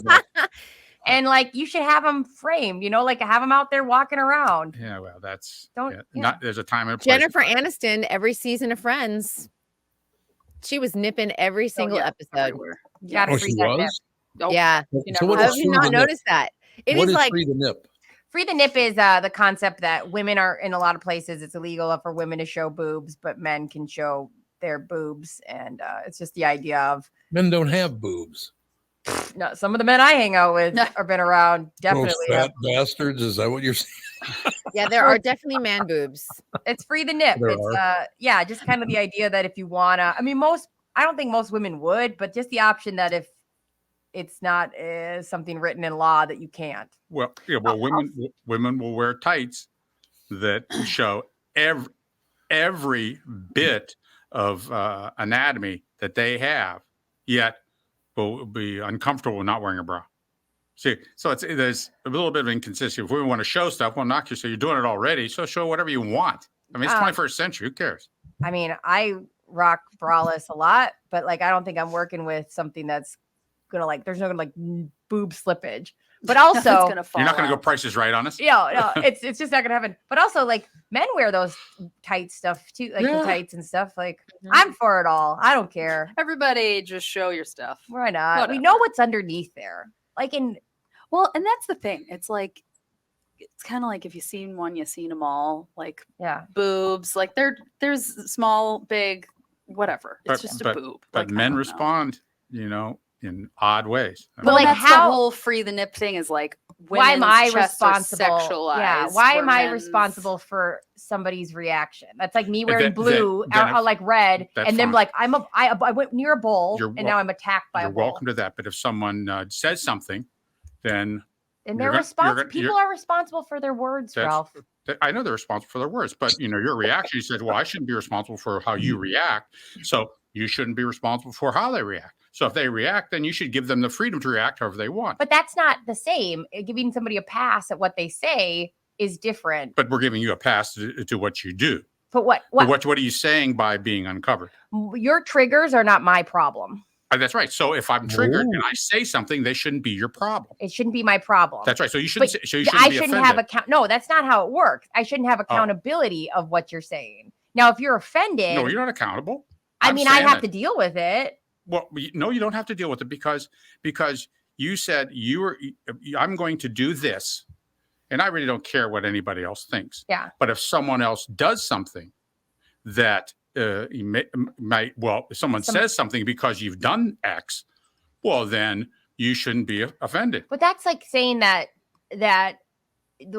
even if I wore something that's not sexualized and somebody says something to me because I once wore tights with a basic shoe, and a guy was like, "Oh, the things I would do to your pump," once at work. And so even then, if I'm not sexualizing myself, there's still comments, and that's not okay. Like you would say that's weird that you said that.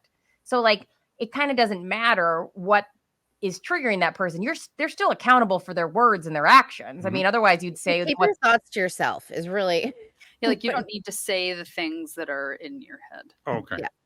So you can do whatever.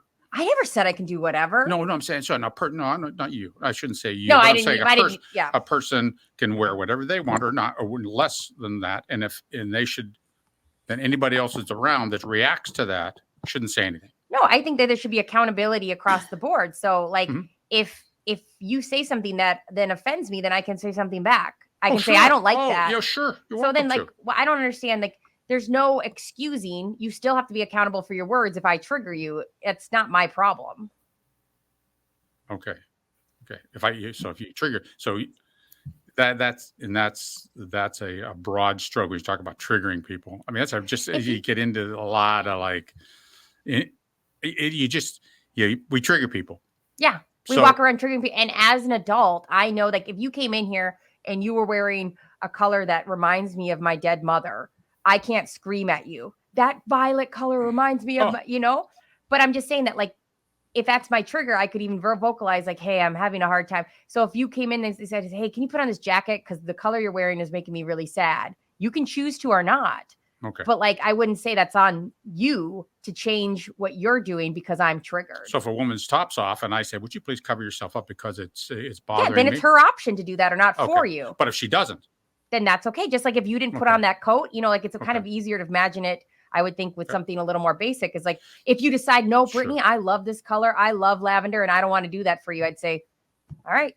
Like I can't then scream at you or say, but I would love, you know what I mean? Like there's still accountability. Sure. Okay. Yeah. There's what's a compromise in an and that's I'll give you that. That's Thank true. you. I'll take it. Hey, Kristyn, will you shut up, please?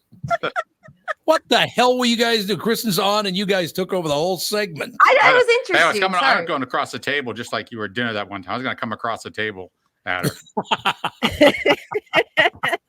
They're watching you guys arguing about whether you should show your nipples or not for 10 minutes. It's not that bad. I just think it's interesting. Yeah, and I think I will just add that Hollywood on the red carpet has done the whole free the nipple situation. They're not walking down topless on the red carpet, but they're wearing the sheer dress trend with no bra underneath.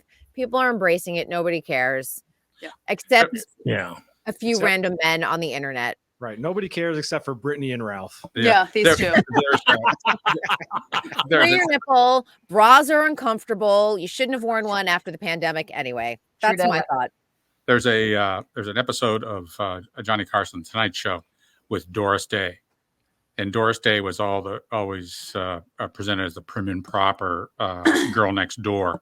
And she was on this thing, and man, she had a sort of fitted cashmere sweater and had chosen not to wear a bra, and it's very obvious that she sort of was coming on to Johnny on that show. So this has been going on for a long time. Doris. And they probably went out after the show, or maybe in the dressing room. Well, she liked the musicians, so she had dated one of the musicians in the band or something. Yeah, it's a very interesting episode, and to see that episode, it gets a different light that's been shed on her and her true life. So, Kristyn, I want to thank you for showing up for 45 minutes for no reason. She's currently sprinting out of the studio. Unbelievable.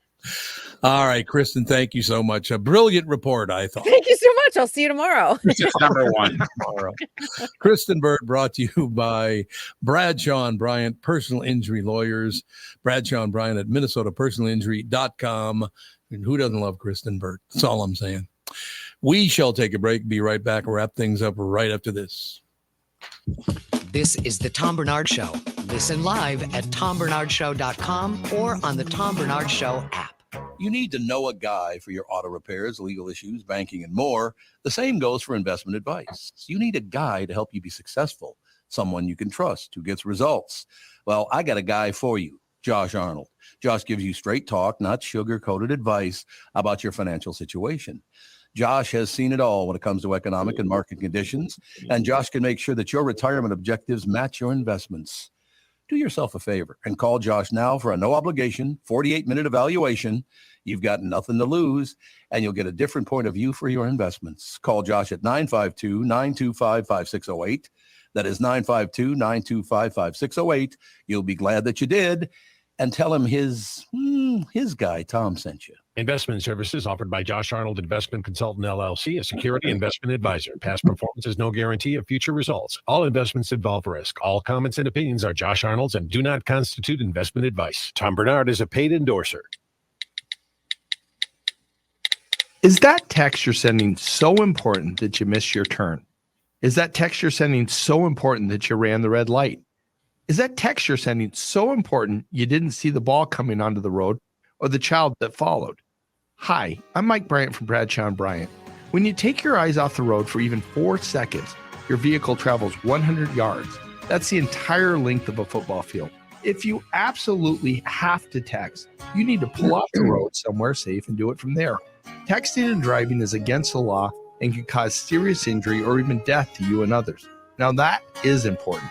We hope you're never injured in a collision, but if you are, please contact us. Find Bradshaw and Bryant, personal injury attorneys at MinnesotaPersonalInjury.com. Going farther with Mike Bryant on your side, seeking justice for the injured. Bradshaw and Bryant.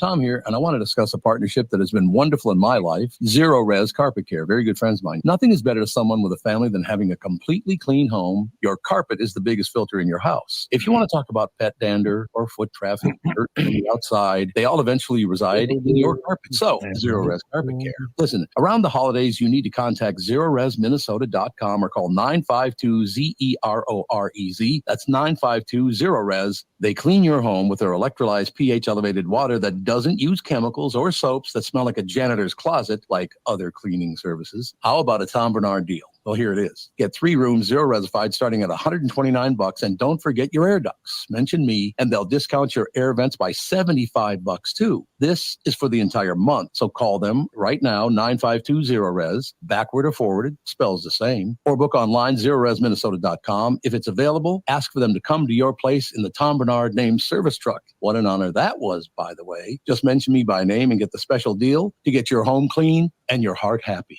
Zero Res Carpet. The new Tom Barnard Show is proud to have partners like Bradshaw and Bryant, MyPillow, and North American Banking Company founder, chairman, and president, Mike Bilski. I've advertised on Tom's show for years, and the reason is simple. My business is recognized because of the ads, and that recognition has created growth. What business doesn't want to grow?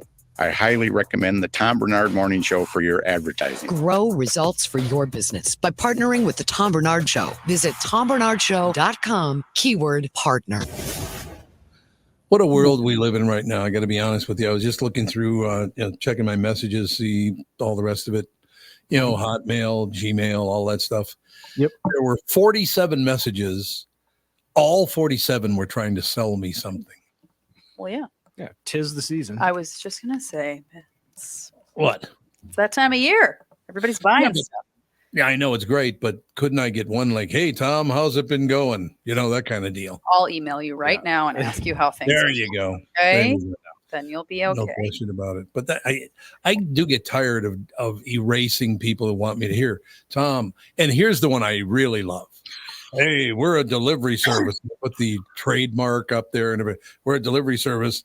We've been trying to get a hold of you now for quite some time. Would you please enter your information so we can get a hold of you?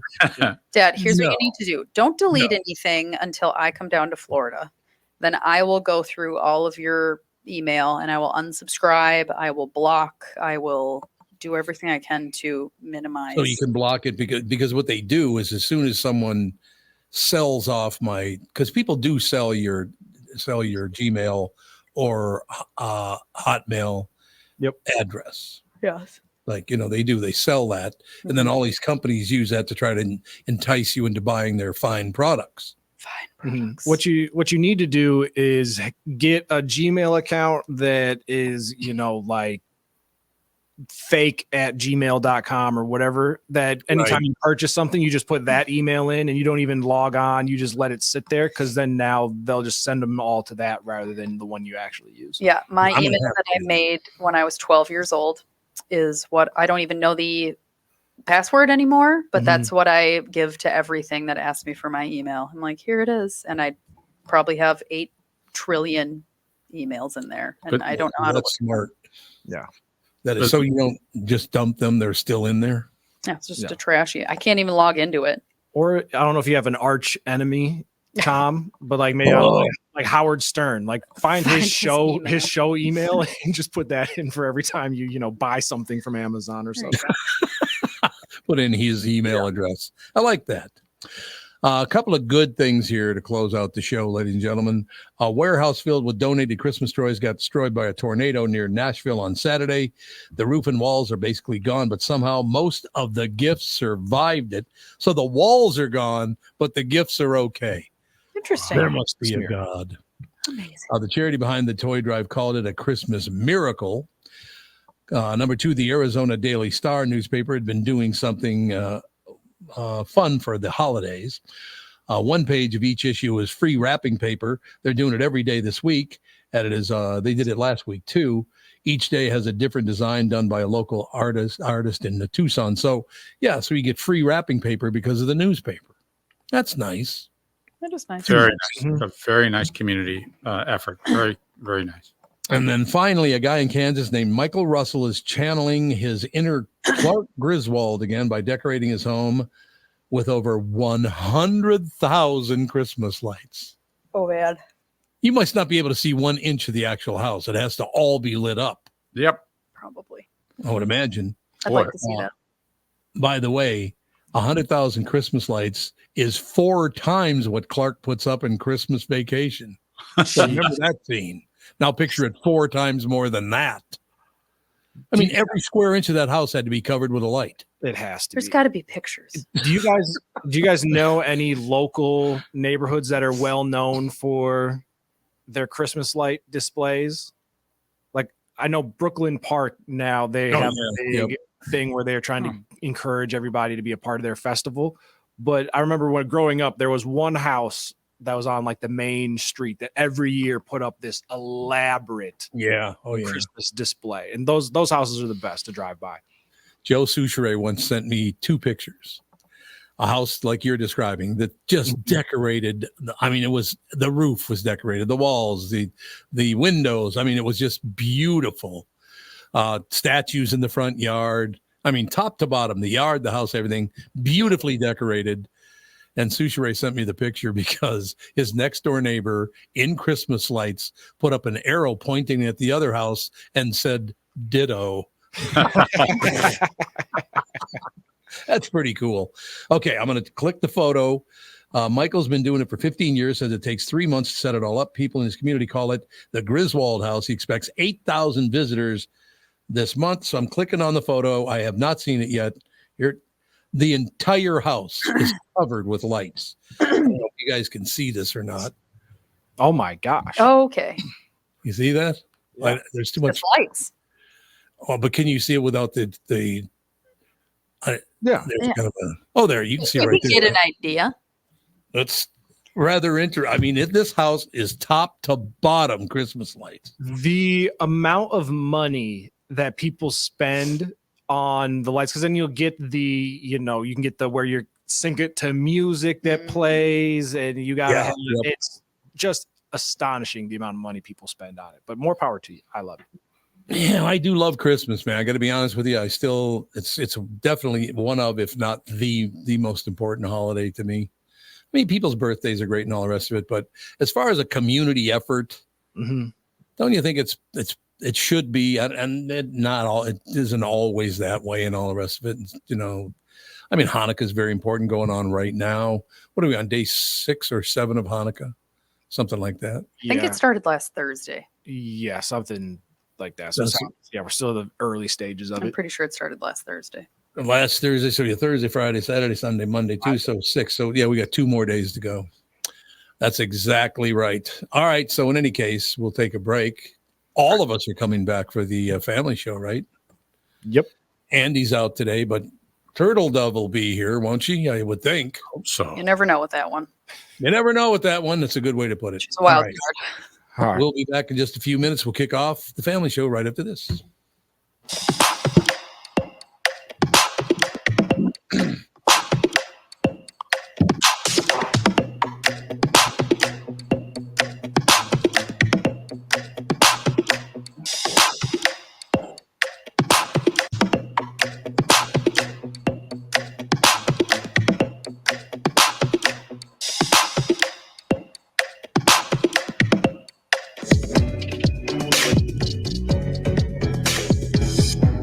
This is Bob Sansevier, and I want to tell you about Dave Bialke from Bialke Law. Dave represented my wife, Mary, when she had a significant workplace injury. She was very happy with the job Dave did. If you have a work-related injury and have Dave represent you, I'm betting you'll be happy too.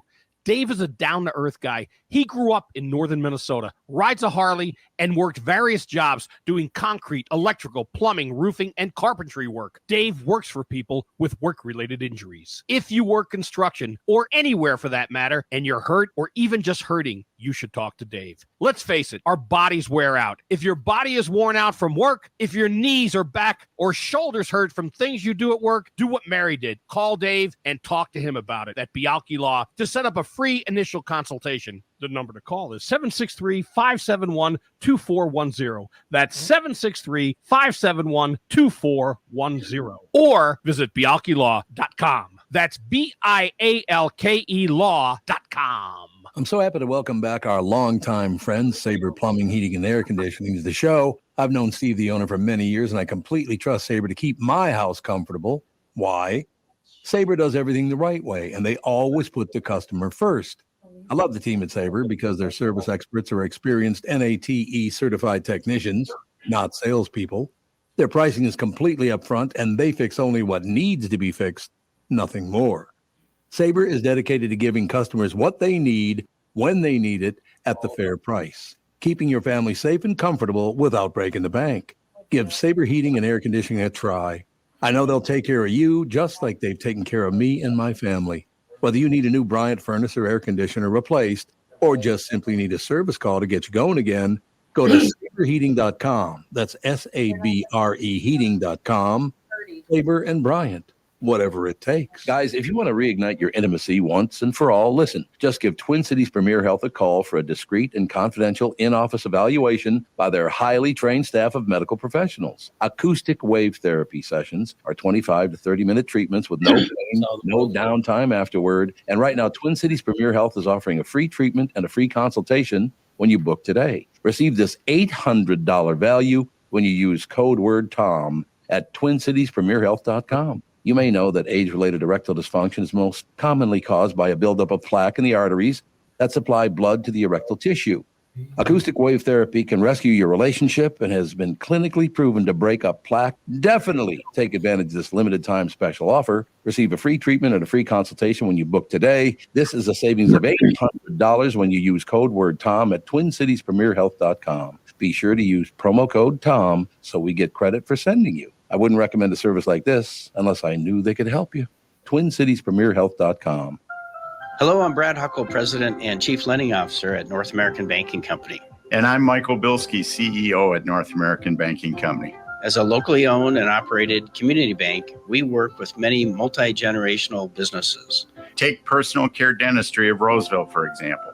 Dr. Walter Hunt, also known as Painless to me, has been a longtime customer of the bank since we opened the bank in 1998. When his son Kyle was ready to join the practice, they wanted to expand quickly. With their additional space and equipment, they now are able to see more patients each day while providing the same level of care and service. Okay, guys, I'll take it from here. If you run a family business or any kind of business for that matter, you should be banking with Brad and Mike over at North American Banking Company. Every time I deal with them or their team, I know I'm working with experienced professional bankers. So why not bank with my banker? North American Banking Company, a better banking experience, member FDIC, equal housing lender.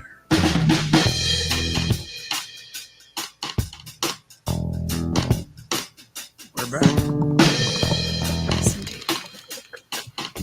Welcome to the family with Alex Barnard Rasmussen, Hackmaster Ralph Basham, MD, Tevin Pittman, Timmy Lammers, co-host Catherine Brandt, and Thomas Barnard. What's going on? What's the latest? We just had a 12-minute argument with Ralph and Brittany over nipples. So that was... It was a discussion. It was a discussion. I was getting heated. I was going to come across the table. I was going to knock my microphone over and come across the table at her. I knew it. Table. That's what I'm saying. We're setting up a wrestling ring outside. That's right. Honestly, God, that's one thing about Brittany. When she gets going, man, she can go for like 45 straight minutes. Me too. It's unbelievable. So Timmy, I was just talking to Kristen Bird about this. She didn't make much of an appearance today, but you know. Catherine and I are watching a show. It was on USA Television in the teens, I guess. For 5 seasons, it was called In Plain Sight with Mary McCormick. Never even heard of it. We just happened upon it last night. I thought it was terrific. I've never seen it either. I do know who Mary McCormick is, and I think she's a great actor. And yeah, she is.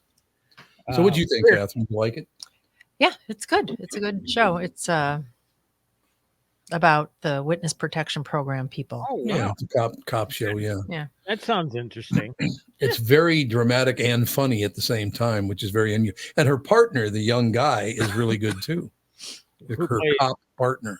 Who plays that character? I didn't recognize the guy. I'd have to look it up because it's her direct partner, but he's this smart ass. He's always got this kind of smirk on his face, and he's always a smart ass.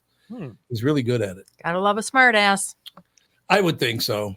Is it Fred Weller? He plays Marshall Mann in the show. That could be. Yeah, that certainly could be. Do you have his picture? Could you put his picture up? I mean, you can put up the picture of that guy who's married to a 20-year-old and he's 57, but looks like he's 87. You put that picture up. Yeah.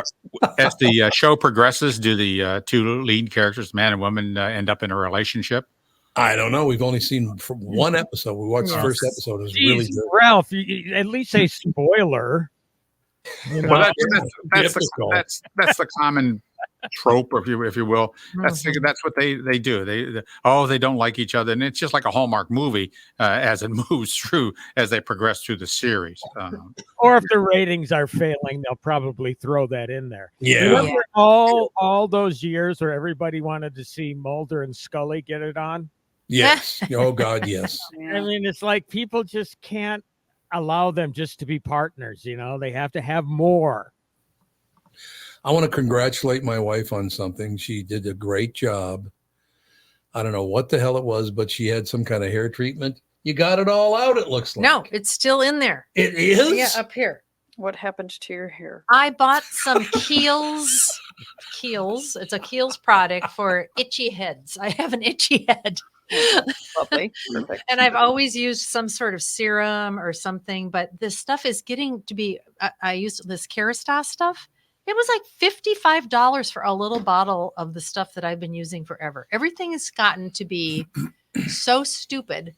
And I'm like, I'm not paying that. So I tried something cheaper. And it's just like this oil that you're supposed to put on your scalp. My hair, I washed it 2 times. It looked like I put, I don't know, Wesson vegetable oil on it, and it would not come out. Is it a petroleum byproduct? I think it is. I think it's just plain, oil from the ground. Looks like it's out, though. It's still a little weird up here, but now that's at 5 shampoos. I read the reviews. 5. Nobody said anything at about Alex. it's the hardest thing in the world to get out that you'll ever encounter. Oh, Did really? you look at the bottom of the little bottle? Did it say manufactured by Wesson? No. Yeah. It should. That'd be funny. Did you forget to shake it before you applied it or something? Maybe. Could have done that. I could have maybe forgot to shake. Why would shaking it be that you're turning it Because if upside it's down like- anyway? It's No, an but emo- if it's like Yeah. if it's a bunch of oils or something sitting on top and then it's separated and then you're just pouring whatever goop. Oil. It Yeah, doesn't look like it's like separated, that's because on- you're in only the getting bottom. the goop from the top. Well, maybe I did. Maybe I just did the goop. I Did don't you know, read but the instructions, Mom. I did for a change. Yeah, I was gonna say. Except for the shake. Well, I think maybe I didn't shake it well Well, enough. is your scalp still itchy? Is what we're all dying Yes. to know. See, that's the other Right. problem. So now I had super greasy, gross hair. So it hasn't helped at all. I almost just ran around in a shower cap. It's I feel like this is who I am now. No, this I is don't. why- Is it? It's not head lice, is it? No. Okay. I mean, you got to rule out everything, I right? try to talk to you people, and then next thing you know, you got head lice. All right, this is What what do she you gets for do? opening Oh, up. that's how things spread on the internet. Catherine has head lice. You've got nits. Wow. That was nits. That's what they call them in. Oh, No, okay. nits are the eggs for head lice. Okay. Yeah, They're the they're ones- like the little little white dots in the stuck on the Yes. hair. I was always very lucky. Apparently, most people that have children in school will end up with a case of lice. Oh yeah. Apparently, Yes. you guys never got one. My best friend in elementary school had lice. I remember getting letters Yes. about that there was head lice going around school. We have And not. another myth about head lice is apparently it does not. They don't like greasy, dirty hair. They like clean hair because they want to be able to move around. Yeah. So Is if there somebody a- has head lice and they're accused of being dirty and not washing their hair, that's not the case. This might be a dumb question, but is there a different kind of lice that's not head lice? Because everybody always goes head lice, as if could you get foot lice or back hair Well, lice? there's crotch lice. They're called crabs. Yes, I don't think it's Well, the I, same. I Interesting. well, I didn't think know that. Crotch I lice. believe that crotch lice are crabs are a little bit different than I don't know if they're a lice Do species. they look like crabs?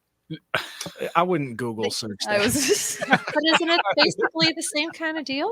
well, maybe they burrow under the skin and they create that irritation. They're all these things are all these sort of communicable bodily diseases and venereal diseases Well, are and just there's- gross. Well, it's like there's chiggers. Careful. Yep. That's Yep. sugar. Yep. Oh. What did you say? Yeah, that's Chickens what are swimming in- I was going to say. Very Can careful. you believe this? Her Time? I true- can't believe her I'm hearing true this. colors come out. Listen, Haven't you had chiggers from gardening, Ralph? No, Ever? no, that's in Really? the water. Yeah. Chiggers are from Mhm. in the water. That's a water-based I thing. thought it was from gardening. Okay. I hate to switch up the subject a little bit, but Tim Lammers, because you're a movie expert. I watched the Leave the World Behind on Netflix. Have you seen it? Has anybody seen Leave the World Behind? It's a thriller. It's like the number one movie on Netflix right now. It's got Julia Roberts in it. No, I saw it, but I wouldn't. yeah, Yeah, the yeah, one with Mahershala Ali Yep. and Ethan Hawke. Yeah. Oh, Yeah. is it No, good? I'm aware of it. I've seen it go by. You're It's- scrolling and It's amazing. I thought it was a fantastic movie. It's like a suspense kind of thriller movie where at the end of it you have more questions than answers, but it's fantastic. well, it's something where there's some sort of events or something. Yeah, that there's happen essentially a like hacker type terrorist event that happens, but it really doesn't center around that aspect of it. It's kind of everybody's reaction and all these crazy events. Like the first scene of the movie, which is used in their trailer, a huge ship kind of washes up on shore because the navigation got taken. And so it's kind of this family that's on vacation now dealing with more or less a terrorist kind of falls. Oh, well, Julia Roberts hasn't been in anything in a while. Yeah, she That's- hasn't. Yeah, and she's great in it. So Is she? That's interesting that you said that, because wasn't there something on the news today about that we are under attack right now from China? Our cyberspace is being. Oh, absolutely. Yep. It's a way to go. Tevin. Yeah, Tevin. What's going on exactly? I mean, have they hacked into some sort of? I don't know. I guess I mean, we're online and we're talking now, so it apparently hasn't hit StreamYard yet. Well, I don't think that they would be working on us. It's probably something a little more important than this show. But you know what's so interesting about that? They have separate entry points, even though the entire border is open. They have entry points for people from South America, a different one for people from Mexico, a third one for people from China. They're all coming in different areas. Isn't that interesting? Well, What do you mean? Where they can land, to get over here. Yeah, that's the way it's always been. It seems like there's been a huge Chinese community in San Francisco, so it'd be logical to have a language. Well, I guess where you have language, where you have culture, so that you have a certain level of comfort. That's where you'd end up. But yeah, it's interesting. It makes a lot of sense. Let's try to keep them from stabbing 16-year-old girls to death the day they come across the border, though. Why don't we try to prevent that from happening? What do you say? That would be ultimate. Where did that happen? Was that Texas? Yeah, Texas. Yeah, I believe it was in Texas. Yeah, a guy came across the border. The first day he's in America, stabs a 16-year-old girl to death. Okay, maybe we should check and see who's coming across that border. What do you say? It's just unbelievable. It's amazing. But it's all about votes, man. This is all you're going to vote for me. Come on in. It's disgusting. It is. But aren't they having a problem now? Like they're being transported from Texas to New York, and New York is stretched to the limit. And yep. All of a sudden they're saying, well, we can't give our funding that we had earmarked for this. We have to, cover this migrant crisis because there's so many people sleeping on the streets. And they were actually putting migrants up in hotels at some point. I don't know if that's the case anymore, but yeah. Oh yeah. They for sure are. Whatever happened with the what was the mayor of New York City that was complaining about how many were coming into Manhattan? Eric Adams, yeah. And then he was flying to meet with a bunch of big wigs in Washington, but then his campaign manager was in trouble, so he went running back. Whatever happened with that? I don't know. Nobody heard anything? Okay. Nope. I'm sure all will be resolved come next November. Well, a lot of people were thinking that they were going to go after him because he was complaining about the amount of they did, yeah, migrants because they don't have any room to put anybody, and the feds weren't helping them out with cash. So he's saying we need a lot more money if we're going to help these people. Indeed. Well, then so does Arizona. And so does Texas, and so does the pain. Mm-hmm. Yeah, they all need extra money, and so do every other state that the immigrants are going to, or California. I don't get that. I don't know. New York's one of the richest states in the United States. I don't see why they need more money. Well, I think it's because they were all in a very concentrated area in Manhattan. Yeah. Mm-hmm. Send them up to Martha's Vineyard. They tried that. They booted them out within 24 hours. They did do that. Yeah. They did do that. They got rid of them. It's true. Oh, there we go. There's open-mindedness. Mm-hmm. I don't know. Like I said, if I wasn't concerned about the fact that the only reason they're doing this is to try to get them to vote for them in the next election. They're trying to basically fix every election from now on. That's all they're trying to do. Stack the deck. Yep. Is there anybody in Washington, D.C. that isn't filthy? Is there one person? Well, I mean, I want to just step back to the voting thing. Are you saying that the migrants that are coming in here and being settled or resettled or whatever would have voting rights right away? Oh, absolutely. In Minnesota, they're going to, for sure. Oh, wow. It's unbelievable. Maybe not everywhere, but a lot of places, they will be able to vote the first year they're here. Yeah, they just passed the driver's licenses for all in Minnesota. And that's why they can vote, because they all have driver's licenses. Yep. But my understanding was the people in New York were complaining about the situations. Obviously, one of them being that they're sleeping on the street. Yes. So I don't know how that's going to bode well for whoever brought, if it's the Biden administration or whoever. I don't know, how does that bode well for them if they're going to come here and they figure it's substandard? It's mostly the UN that's bringing people around and giving them money to get here. Oh, well, what are you going to do? Maybe we'll have a bigger listening audience. Do you think? If we have a translator. Yeah, if we have a translator, it would work out just fine. It definitely help. So, Timmy, I had to step out to take a very important phone call there, but do you guys talk about any new great movies or TV shows that I should know about? Tevin had one. Tevin brought up a Julia Roberts movie that's on Netflix. What's the name of it? Leave the World Behind, I believe is the title. It's the #1 movie on Netflix. I don't know if you guys seen the Jordan Peele, the Us movie that he made. Yes. It reminds me a lot of that. Like it has that kind of feel to it, of kind of a family on vacation. But yeah, so it's I thought it was a great film. But Us was terrible. Did you like Us? Us was not terrible. Us was good. You showed up at your own door. Our whole family's outside. What? And you opened the version door of your own family, right? Yeah. And this has elements of this because essentially this family, Julia Roberts' family, Airbnb is a house. They're going on vacation. There's a blackout that's caused by some hackers that happens in the big city.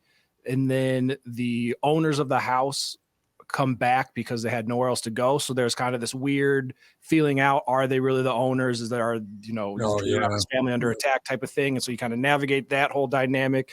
And in the end, kind of everybody has to come together and figure out how they're going to survive in the world. But no, it's really good.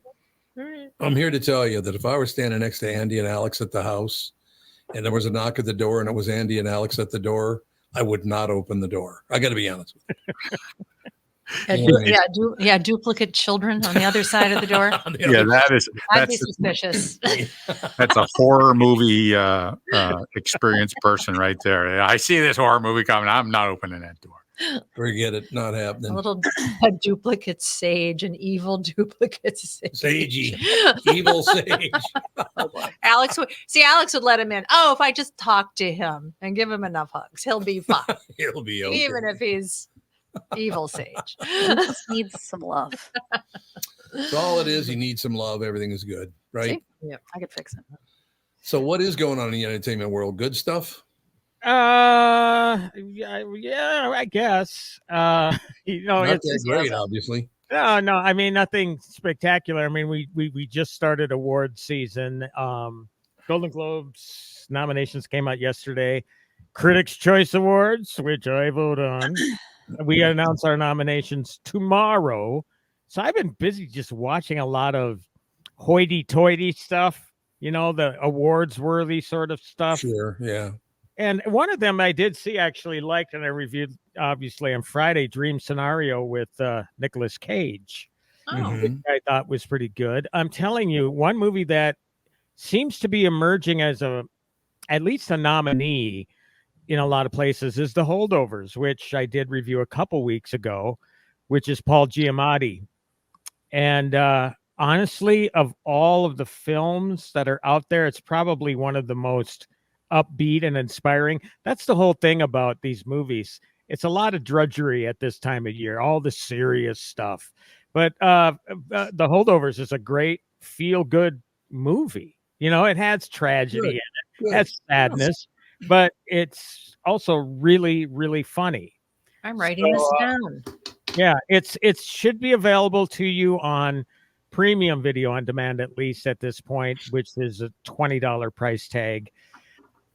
Paul Giamatti, Divine Joy Randolph. Everybody's getting nominations for. Giamatti was named Best Actor for the National Border Review. I will personally say that he was one of the people I put down on the ballot for Critics' Choice, just because he's so damn good in everything that he's in. But this is one of the funniest things I've seen him in. He plays this complete pain in the ass prep school teacher, pompous a-hole. And he's really funny at it. And the movie is about the kids that don't have anywhere to go home for Christmas. Oh, they're the holdovers. Some have family in different countries. Some kids, their family simply doesn't want them, and one of them is it's sort of like a makeshift family sort of thing. There are other people around that have suffered tragedies or whatever. They just don't feel like going anywhere for Christmas. And then Paul Giamatti is the guy that's kind of put in charge of the holdovers. So yeah, it's really a feel-good movie for Christmas time, which I like. And another one I will recommend, we've totally been there, I don't know how many times before, but it's on Netflix. It's called Family Switch with Jennifer Garner and Ed Helms from The Office. And it's one of those body switch sort of things. Parent Trap. Swap, where the parents and the kids swap bodies. God. Is that the one where everybody's upset because the kids kiss each other? That's the whole thing. I mean, people on the outset will say, "Oh my God!" Well, all of a sudden the kids are their parents, and they really more than make an effort to state how awkward and how they're not going to go there. Okay. And at one point, they want the characters to kiss, but it's like, I mean, come on. I mean, if people are going to get upset about that, they're trying to avoid each other. It's a comedy, but it's, and another thing is it's set around Christmas time, which just kind of elevates the story for me. I mean, it's just such a great time of the year, a happy time of the year. And, a movie about families or makeshift families or whatever, like The Holdovers or a family like this. I love that sort of stuff. So, yeah. Again, it's not completely original. How many times have we seen, Big or oddly enough, Jennifer Garner in 13 Going on 30 or Freaky Friday or, this gives, it's sort of a little twist to it. A lot of slapstick, that sort of thing. No, I understand that. We watched The Grinch. We did. Which one? Which one? The animated or the live action? Yeah, the animated, the old one. Oh yeah, there you go. No, yeah. Well, everybody wants to have a movie that's going to be shown every season, like The Grinch, like Home Alone. There's a corral of these movies that are shown and people watch every single year, like a lot of olden day movies, like Holiday Inn and things like that, White Christmas, where people will watch every single year, and that's what they've thrown this up. You put the Christmas theme in that Changing Places plot and see if it sticks. Yeah. The best part about some of these movies like White Christmas, if you can catch those in theaters. I know, is it the Heights? Maybe it's an older fashioned theater. They play that every year, and the place is sold out all the time. Oh. Really, really cool. If you get a chance to see that one on the big screen, because how many of us have actually seen our favorite movies on the big screen? I've never seen The Godfather on the big screen. So, so now you got to do that. You have to go see The Godfather on the big screen. Yeah. So I was just talking about how White Christmas, I think it's the Heights Theater in Columbia Heights that every year they have an event where just one weekend they have White Christmas on the big screen, and they make it more like a big presentation with Christmas music and all that stuff. It's really cool. Do they do the same thing for other holidays like Halloween or? That's a good question. I mean, I know that a lot of theaters tend to bring back The Nightmare Before Christmas to theaters, but it's not so much the pomp and circumstance that you get with this particular weekend, because it's only one weekend a year that they did this with White Christmas. Nightmare Before Christmas, it's just, it's in theaters again. I love that anyway. Yeah. Tim, is there any big blockbusters for Christmas Day? Anything releasing Christmas Day? Well, we have the new Aquaman. There we go. Oh. That one's coming up. Another one, it's actually I want to say opening on Netflix. I'm wondering if it's going to be in a theater, because I just saw it in the theater yesterday. It's called Rebel Moon, Zack Snyder's new movie, which is a sci-fi deal that he originally pitched as a Star Wars film. So it has that sort of feel.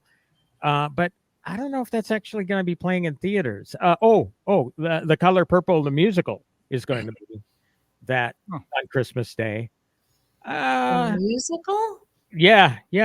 They went from obviously the book to the original Color Purple movie, and then that was turned into a musical for Broadway, and now they're turning around and they made that a movie. I saw a movie turned musical. Turned movie musical this week.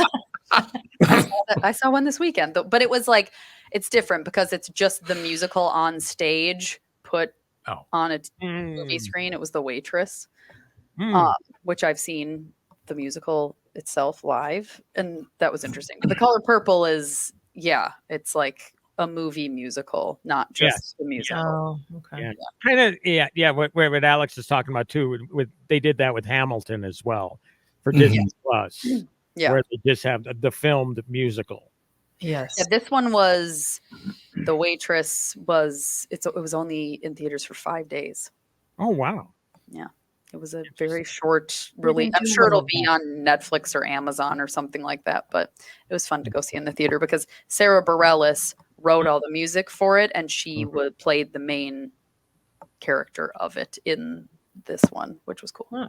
Which was Kerry Russell, I believe, in the movie. The original movie Waitress was Kerry Russell, and I think Andy Griffith was in that one, if I'm not mistaken. I'm trying to remember when it came out, because the woman that wrote it before it came out was murdered in her apartment. Yeah, somebody broke into her apartment and murdered her. Wow. Yeah. Now I have to ask you a question. Has Tevin tried to ruin everyone's day by telling about Daddy riding home on the bus at Christmas time? What? Oh, no, he hasn't. No, I have not. You didn't? Why did you bring that up? It's Christmas Eve, and Dad's coming home from work on the bus, and the bus gets in an accident, and everyone on the bus dies. Okay. What? Real thing? Is this a song? What? You'll have to Is this ask a musical? Where are we? What are we? Okay, just for clarification, AJ is the one that brought this. That's true. It was AJ. You're being thrown. Yeah. I was just gonna say thrown under the bus. Yeah. Oh, I didn't mean to do You should have said thrown in. Too soon, Alex. Whoops. Oh no, Tim's gone. I think. Yeah. Oh, we just lost Timmy. Timmy had to go. Oh. I believe. Yeah, I think Tim had to. Peace out. Thanks, Timmy. Which I have to leave in a few minutes too. Oh, so we'll hold down the fort. Don't worry about it. Everything will be good. I believe Are you going to play a little bit of the bus for Alex before she goes? I do not know, because let me see if I can figure out what. I don't know which one it is. Input this is. We're gonna go with no. I don't know what. So here's the bet. Okay, so the kids are waiting for Daddy to get home. It's Christmas Eve. They cannot wait for Christmas to begin. And Daddy's takes the same bus home every night from work. And all of a sudden, there's an announcement on the television that the bus has been in an accident, and everybody on the bus has died. And they're whining and pissing and moaning about Dad being dead, and this has ruined Christmas and blah blah blah. Whining. You're whining and moaning about Dad being dead. I think you have a right to. But about a half hour later, all of a sudden, Dad walks through the front door and says, "Sorry, I was late and I missed my bus." Why are you laughing? Oh, here we go. I figured out how to get the music to work. This is your music news. Is that it? Yeah, this is the song. Best in Christmas music on this beautiful Christmas Eve. So it sings these like very Christmassy songs, and then sorry, let me see. He's forwarding it to the death part. I'm trying to get to the Serious death part. accident involving the number 5. Oh, here we go. We're sorry to interrupt this program, but a bulletin has just been handed me. There's been a serious accident involving the number 5 bus out of New Haven. The only information we have is that the bus skidded on a patch of ice and slammed into a tree. Stay tuned to this station for further details. And so then it just goes back into more Happy Christmas music. Yes. Wow. And let's then get to where Dad dies. Dad report dies. that there were no survivors. The latest report involving bus number 5 out of New Haven. And from all indications, we're sorry to report that there were no survivors. So yeah, no survivors on the bus, and then it like transitions into the kids asking Mom, like, was Dad on the bus? And I think Oh, here we go.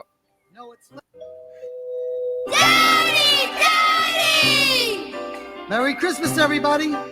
No, it's late, and I missed my bus. Well, don't just stand there. Help me with these presents. It's gonna be.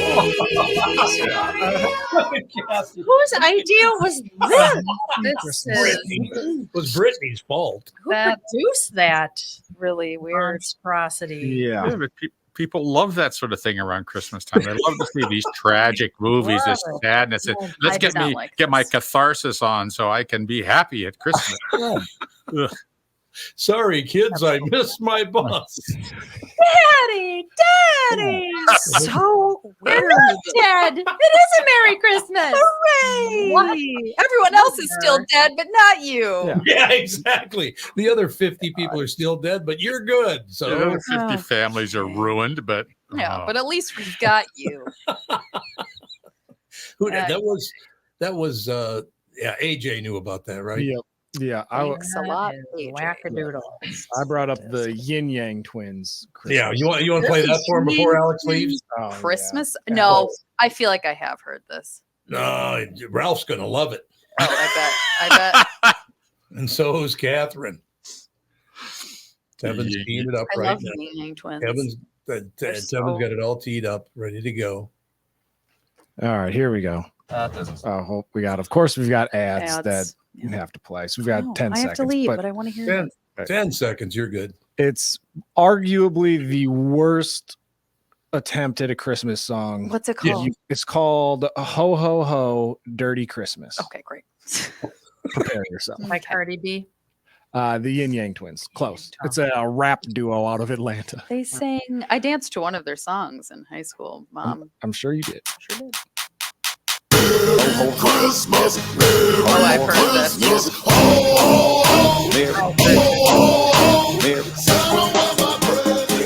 We are here to kill you. Merry Christmas. Merry Christmas. Hey, I have to leave, but we have to play yearly The Fairy Tale of New York. Oh, yes. Fairy Tale of New York. Mm-hmm. Uh-huh. Yep. It's a the big number Christmas one- song in England. Yep. Oh, in England. Number one Christmas song, I believe. Yep. In England. In England. They think it's great. The Fairy Tale of New York. The We Fairy play it Tale every of New year, York. and everybody's always just blown away by the majesty of this song. Well, people are calling it. All right, I think I've got it.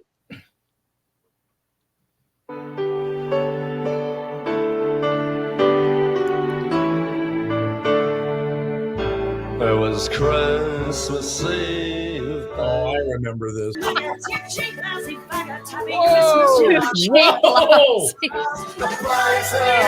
Nothing says Christmas like a couple good old insults. Yeah. And also, Listen, if you didn't understand those words, can I please read them to you? I was going to say I have the lyrics. Yeah. The subtitles were pulled up on the song, Okay, and I still have no idea what they were saying. I apologize ahead of time.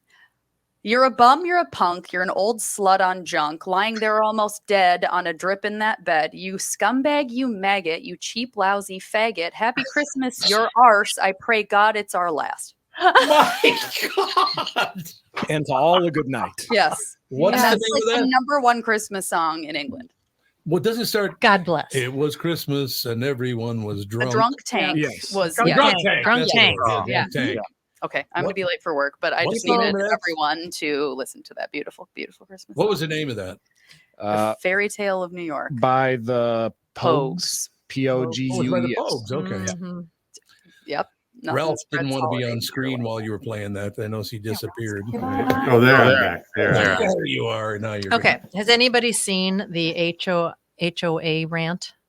The video that's going around? No. Nope. Okay. I'm going to play this. This is real. This is real. Somebody But, caught this guy. It was a neighbor that came to their Ring doorbell to complain about how many packages were on their front door. Why does he care? Do you want to listen to this? Okay. Okay. Bear with me, because first it's just UPS people or delivery people putting package. So 1, 2, 3 packages, 4 packages. Is this real? This is real. Okay. Okay, here we go. Hey, bro. So I'm part of the HOA, the Homeowners Association. I keep track of the neighborhood, making sure people are doing the things they need to do. Yada, yada, yada. You have like a ton of packages on your porch, right? HOA code says you're not supposed to have this many packages on your porch.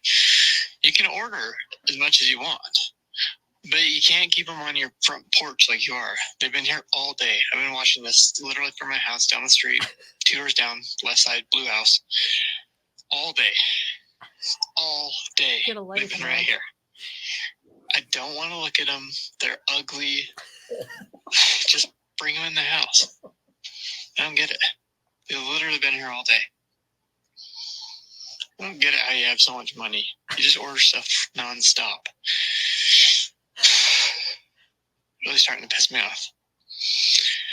So, because of this, because I'm quite upset as of right now, you are getting a fine for this, for having all these packages on there. It's $25 per package. So, you have this one, 1, 2, 3, 4, 5. So 5 times 25, that's $125. Fine. Yeah, because they've been on your porch longer than 6 hours. That's the rule. But you know what it is. Anyways, so I'll bring the fine by in a little bit. You can pay with cash, check, card, basically whatever. If you have any questions, just let me know. Okay, thanks. Do you believe this guy? Why doesn't the man or woman at the door answer them? They're probably at work like a normal person. Oh, so it's a ring. That's right. He's talking about a ring. Most people work, 8-hour days, and it's commute time and pick the kids up from daycare time. And usually people are out of the house 10 hours a day. 6 hours, and he's sitting there watching the packages. I can see it. They're there all day, and they're ugly. It's like, what kind of packages? And it's also Christmas time. Maybe people are online shopping and getting their Christmas packages. Right. It's also not the end of the world, Mr. HOA. No, Like, are you? I'm not really upset about looking at these ugly packages. I don't condone violence, but that guy is just asking for a beat. Like, what do you? And you're gonna fine me $125? Okay, sir. Like, yeah. He's the HOA. The stuff that people get their undies in a twist about is unbelievable. Have you guys ever had ugly run-ins with any HOAs that you've ever been a part of? Well, one time we had a guy trim back a bunch of trees, and he stuck it on the side of the driveway because they picked up every week. Mm-hmm. And some of it went into the road. And instead of the mall cop kicking it back up onto the curb, they gave us a letter and pictures of our infraction, of the fact that there was a branch on the road about, it was maybe 3 inches of branch on the road. But there were 3 cones around it. Yeah. Those orange cones. Yeah. It surrounded like a 2-foot section with cones. Instead of just picking it up and moving it 3 feet. It would have taken 1 kick of your foot. And it took more effort for him to get the cones out of the van, take a photo, write up a ticket. It's just, Was there a fine associated with it? No, we didn't have to have a fine. You get. I think most HOAs give you a couple of warnings before they'll fine you for something. But HOAs have a lot of power. They do. They really do. If somebody is in control and decides that they don't like somebody in the neighborhood, they can make your life a living hell. They really can.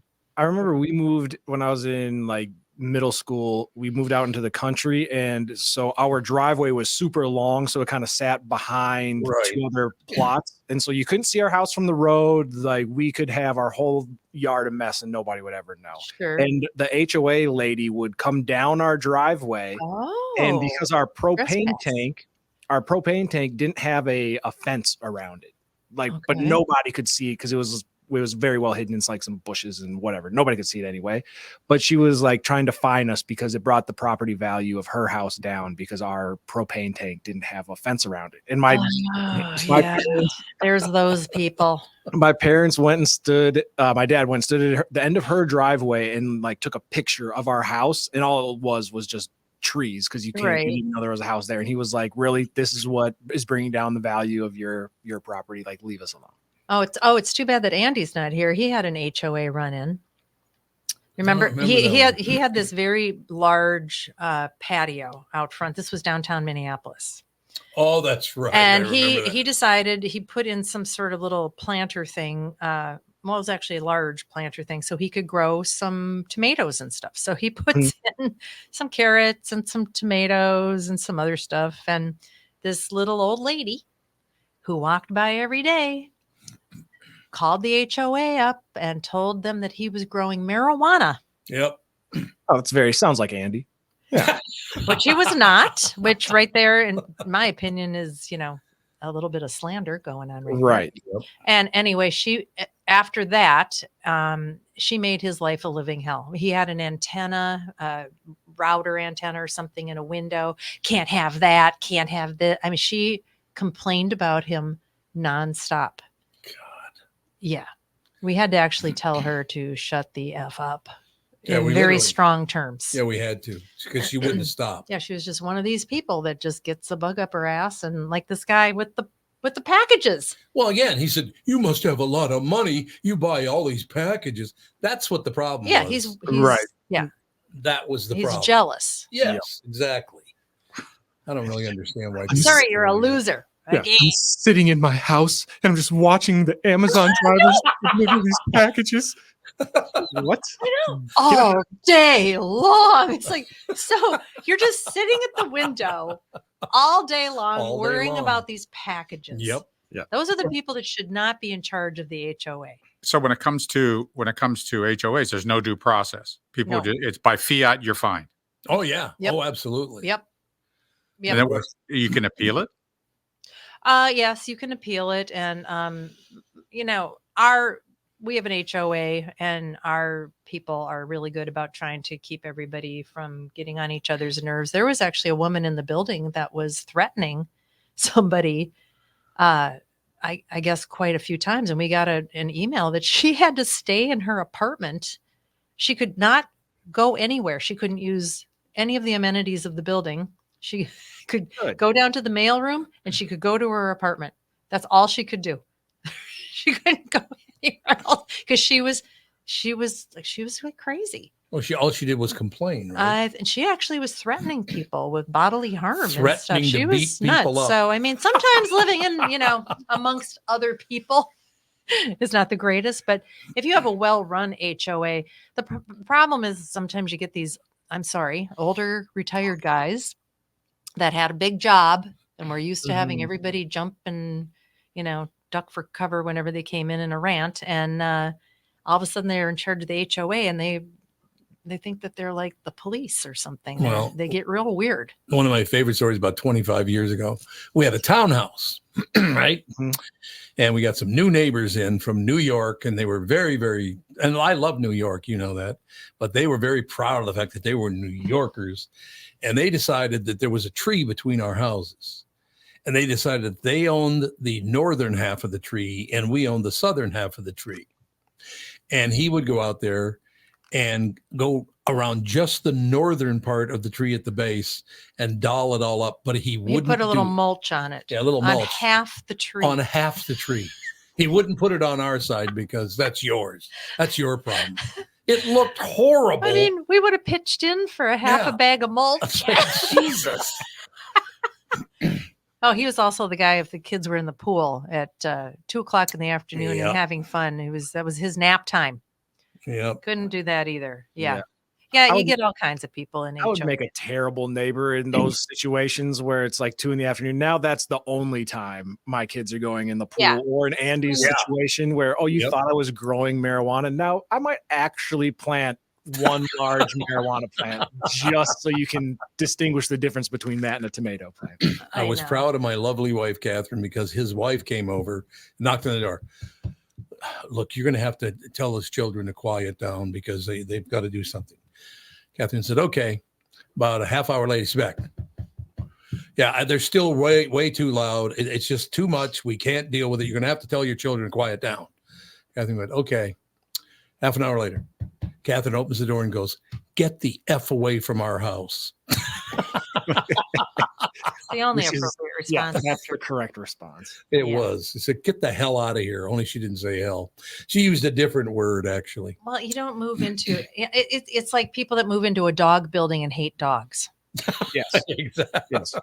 Or I worked downtown, and our restaurant got the police called on it all the time for noise ordinances. And there was some old lady that lived across the street, and we're like, hey, you chose to live downtown. Like it's loud everywhere. Like, come on.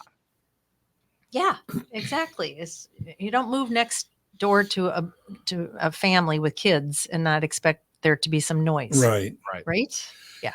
All right. We just have about 3-4 minutes left. Anybody got some important news to deliver or anything? Ralph? I'm gonna go look for packages on porches and You're gonna take a lap. I'm gonna go yell in their Ring doorbell. I don't even live in your neighborhood, but I don't want to look at these packages. The one time a week I walk by.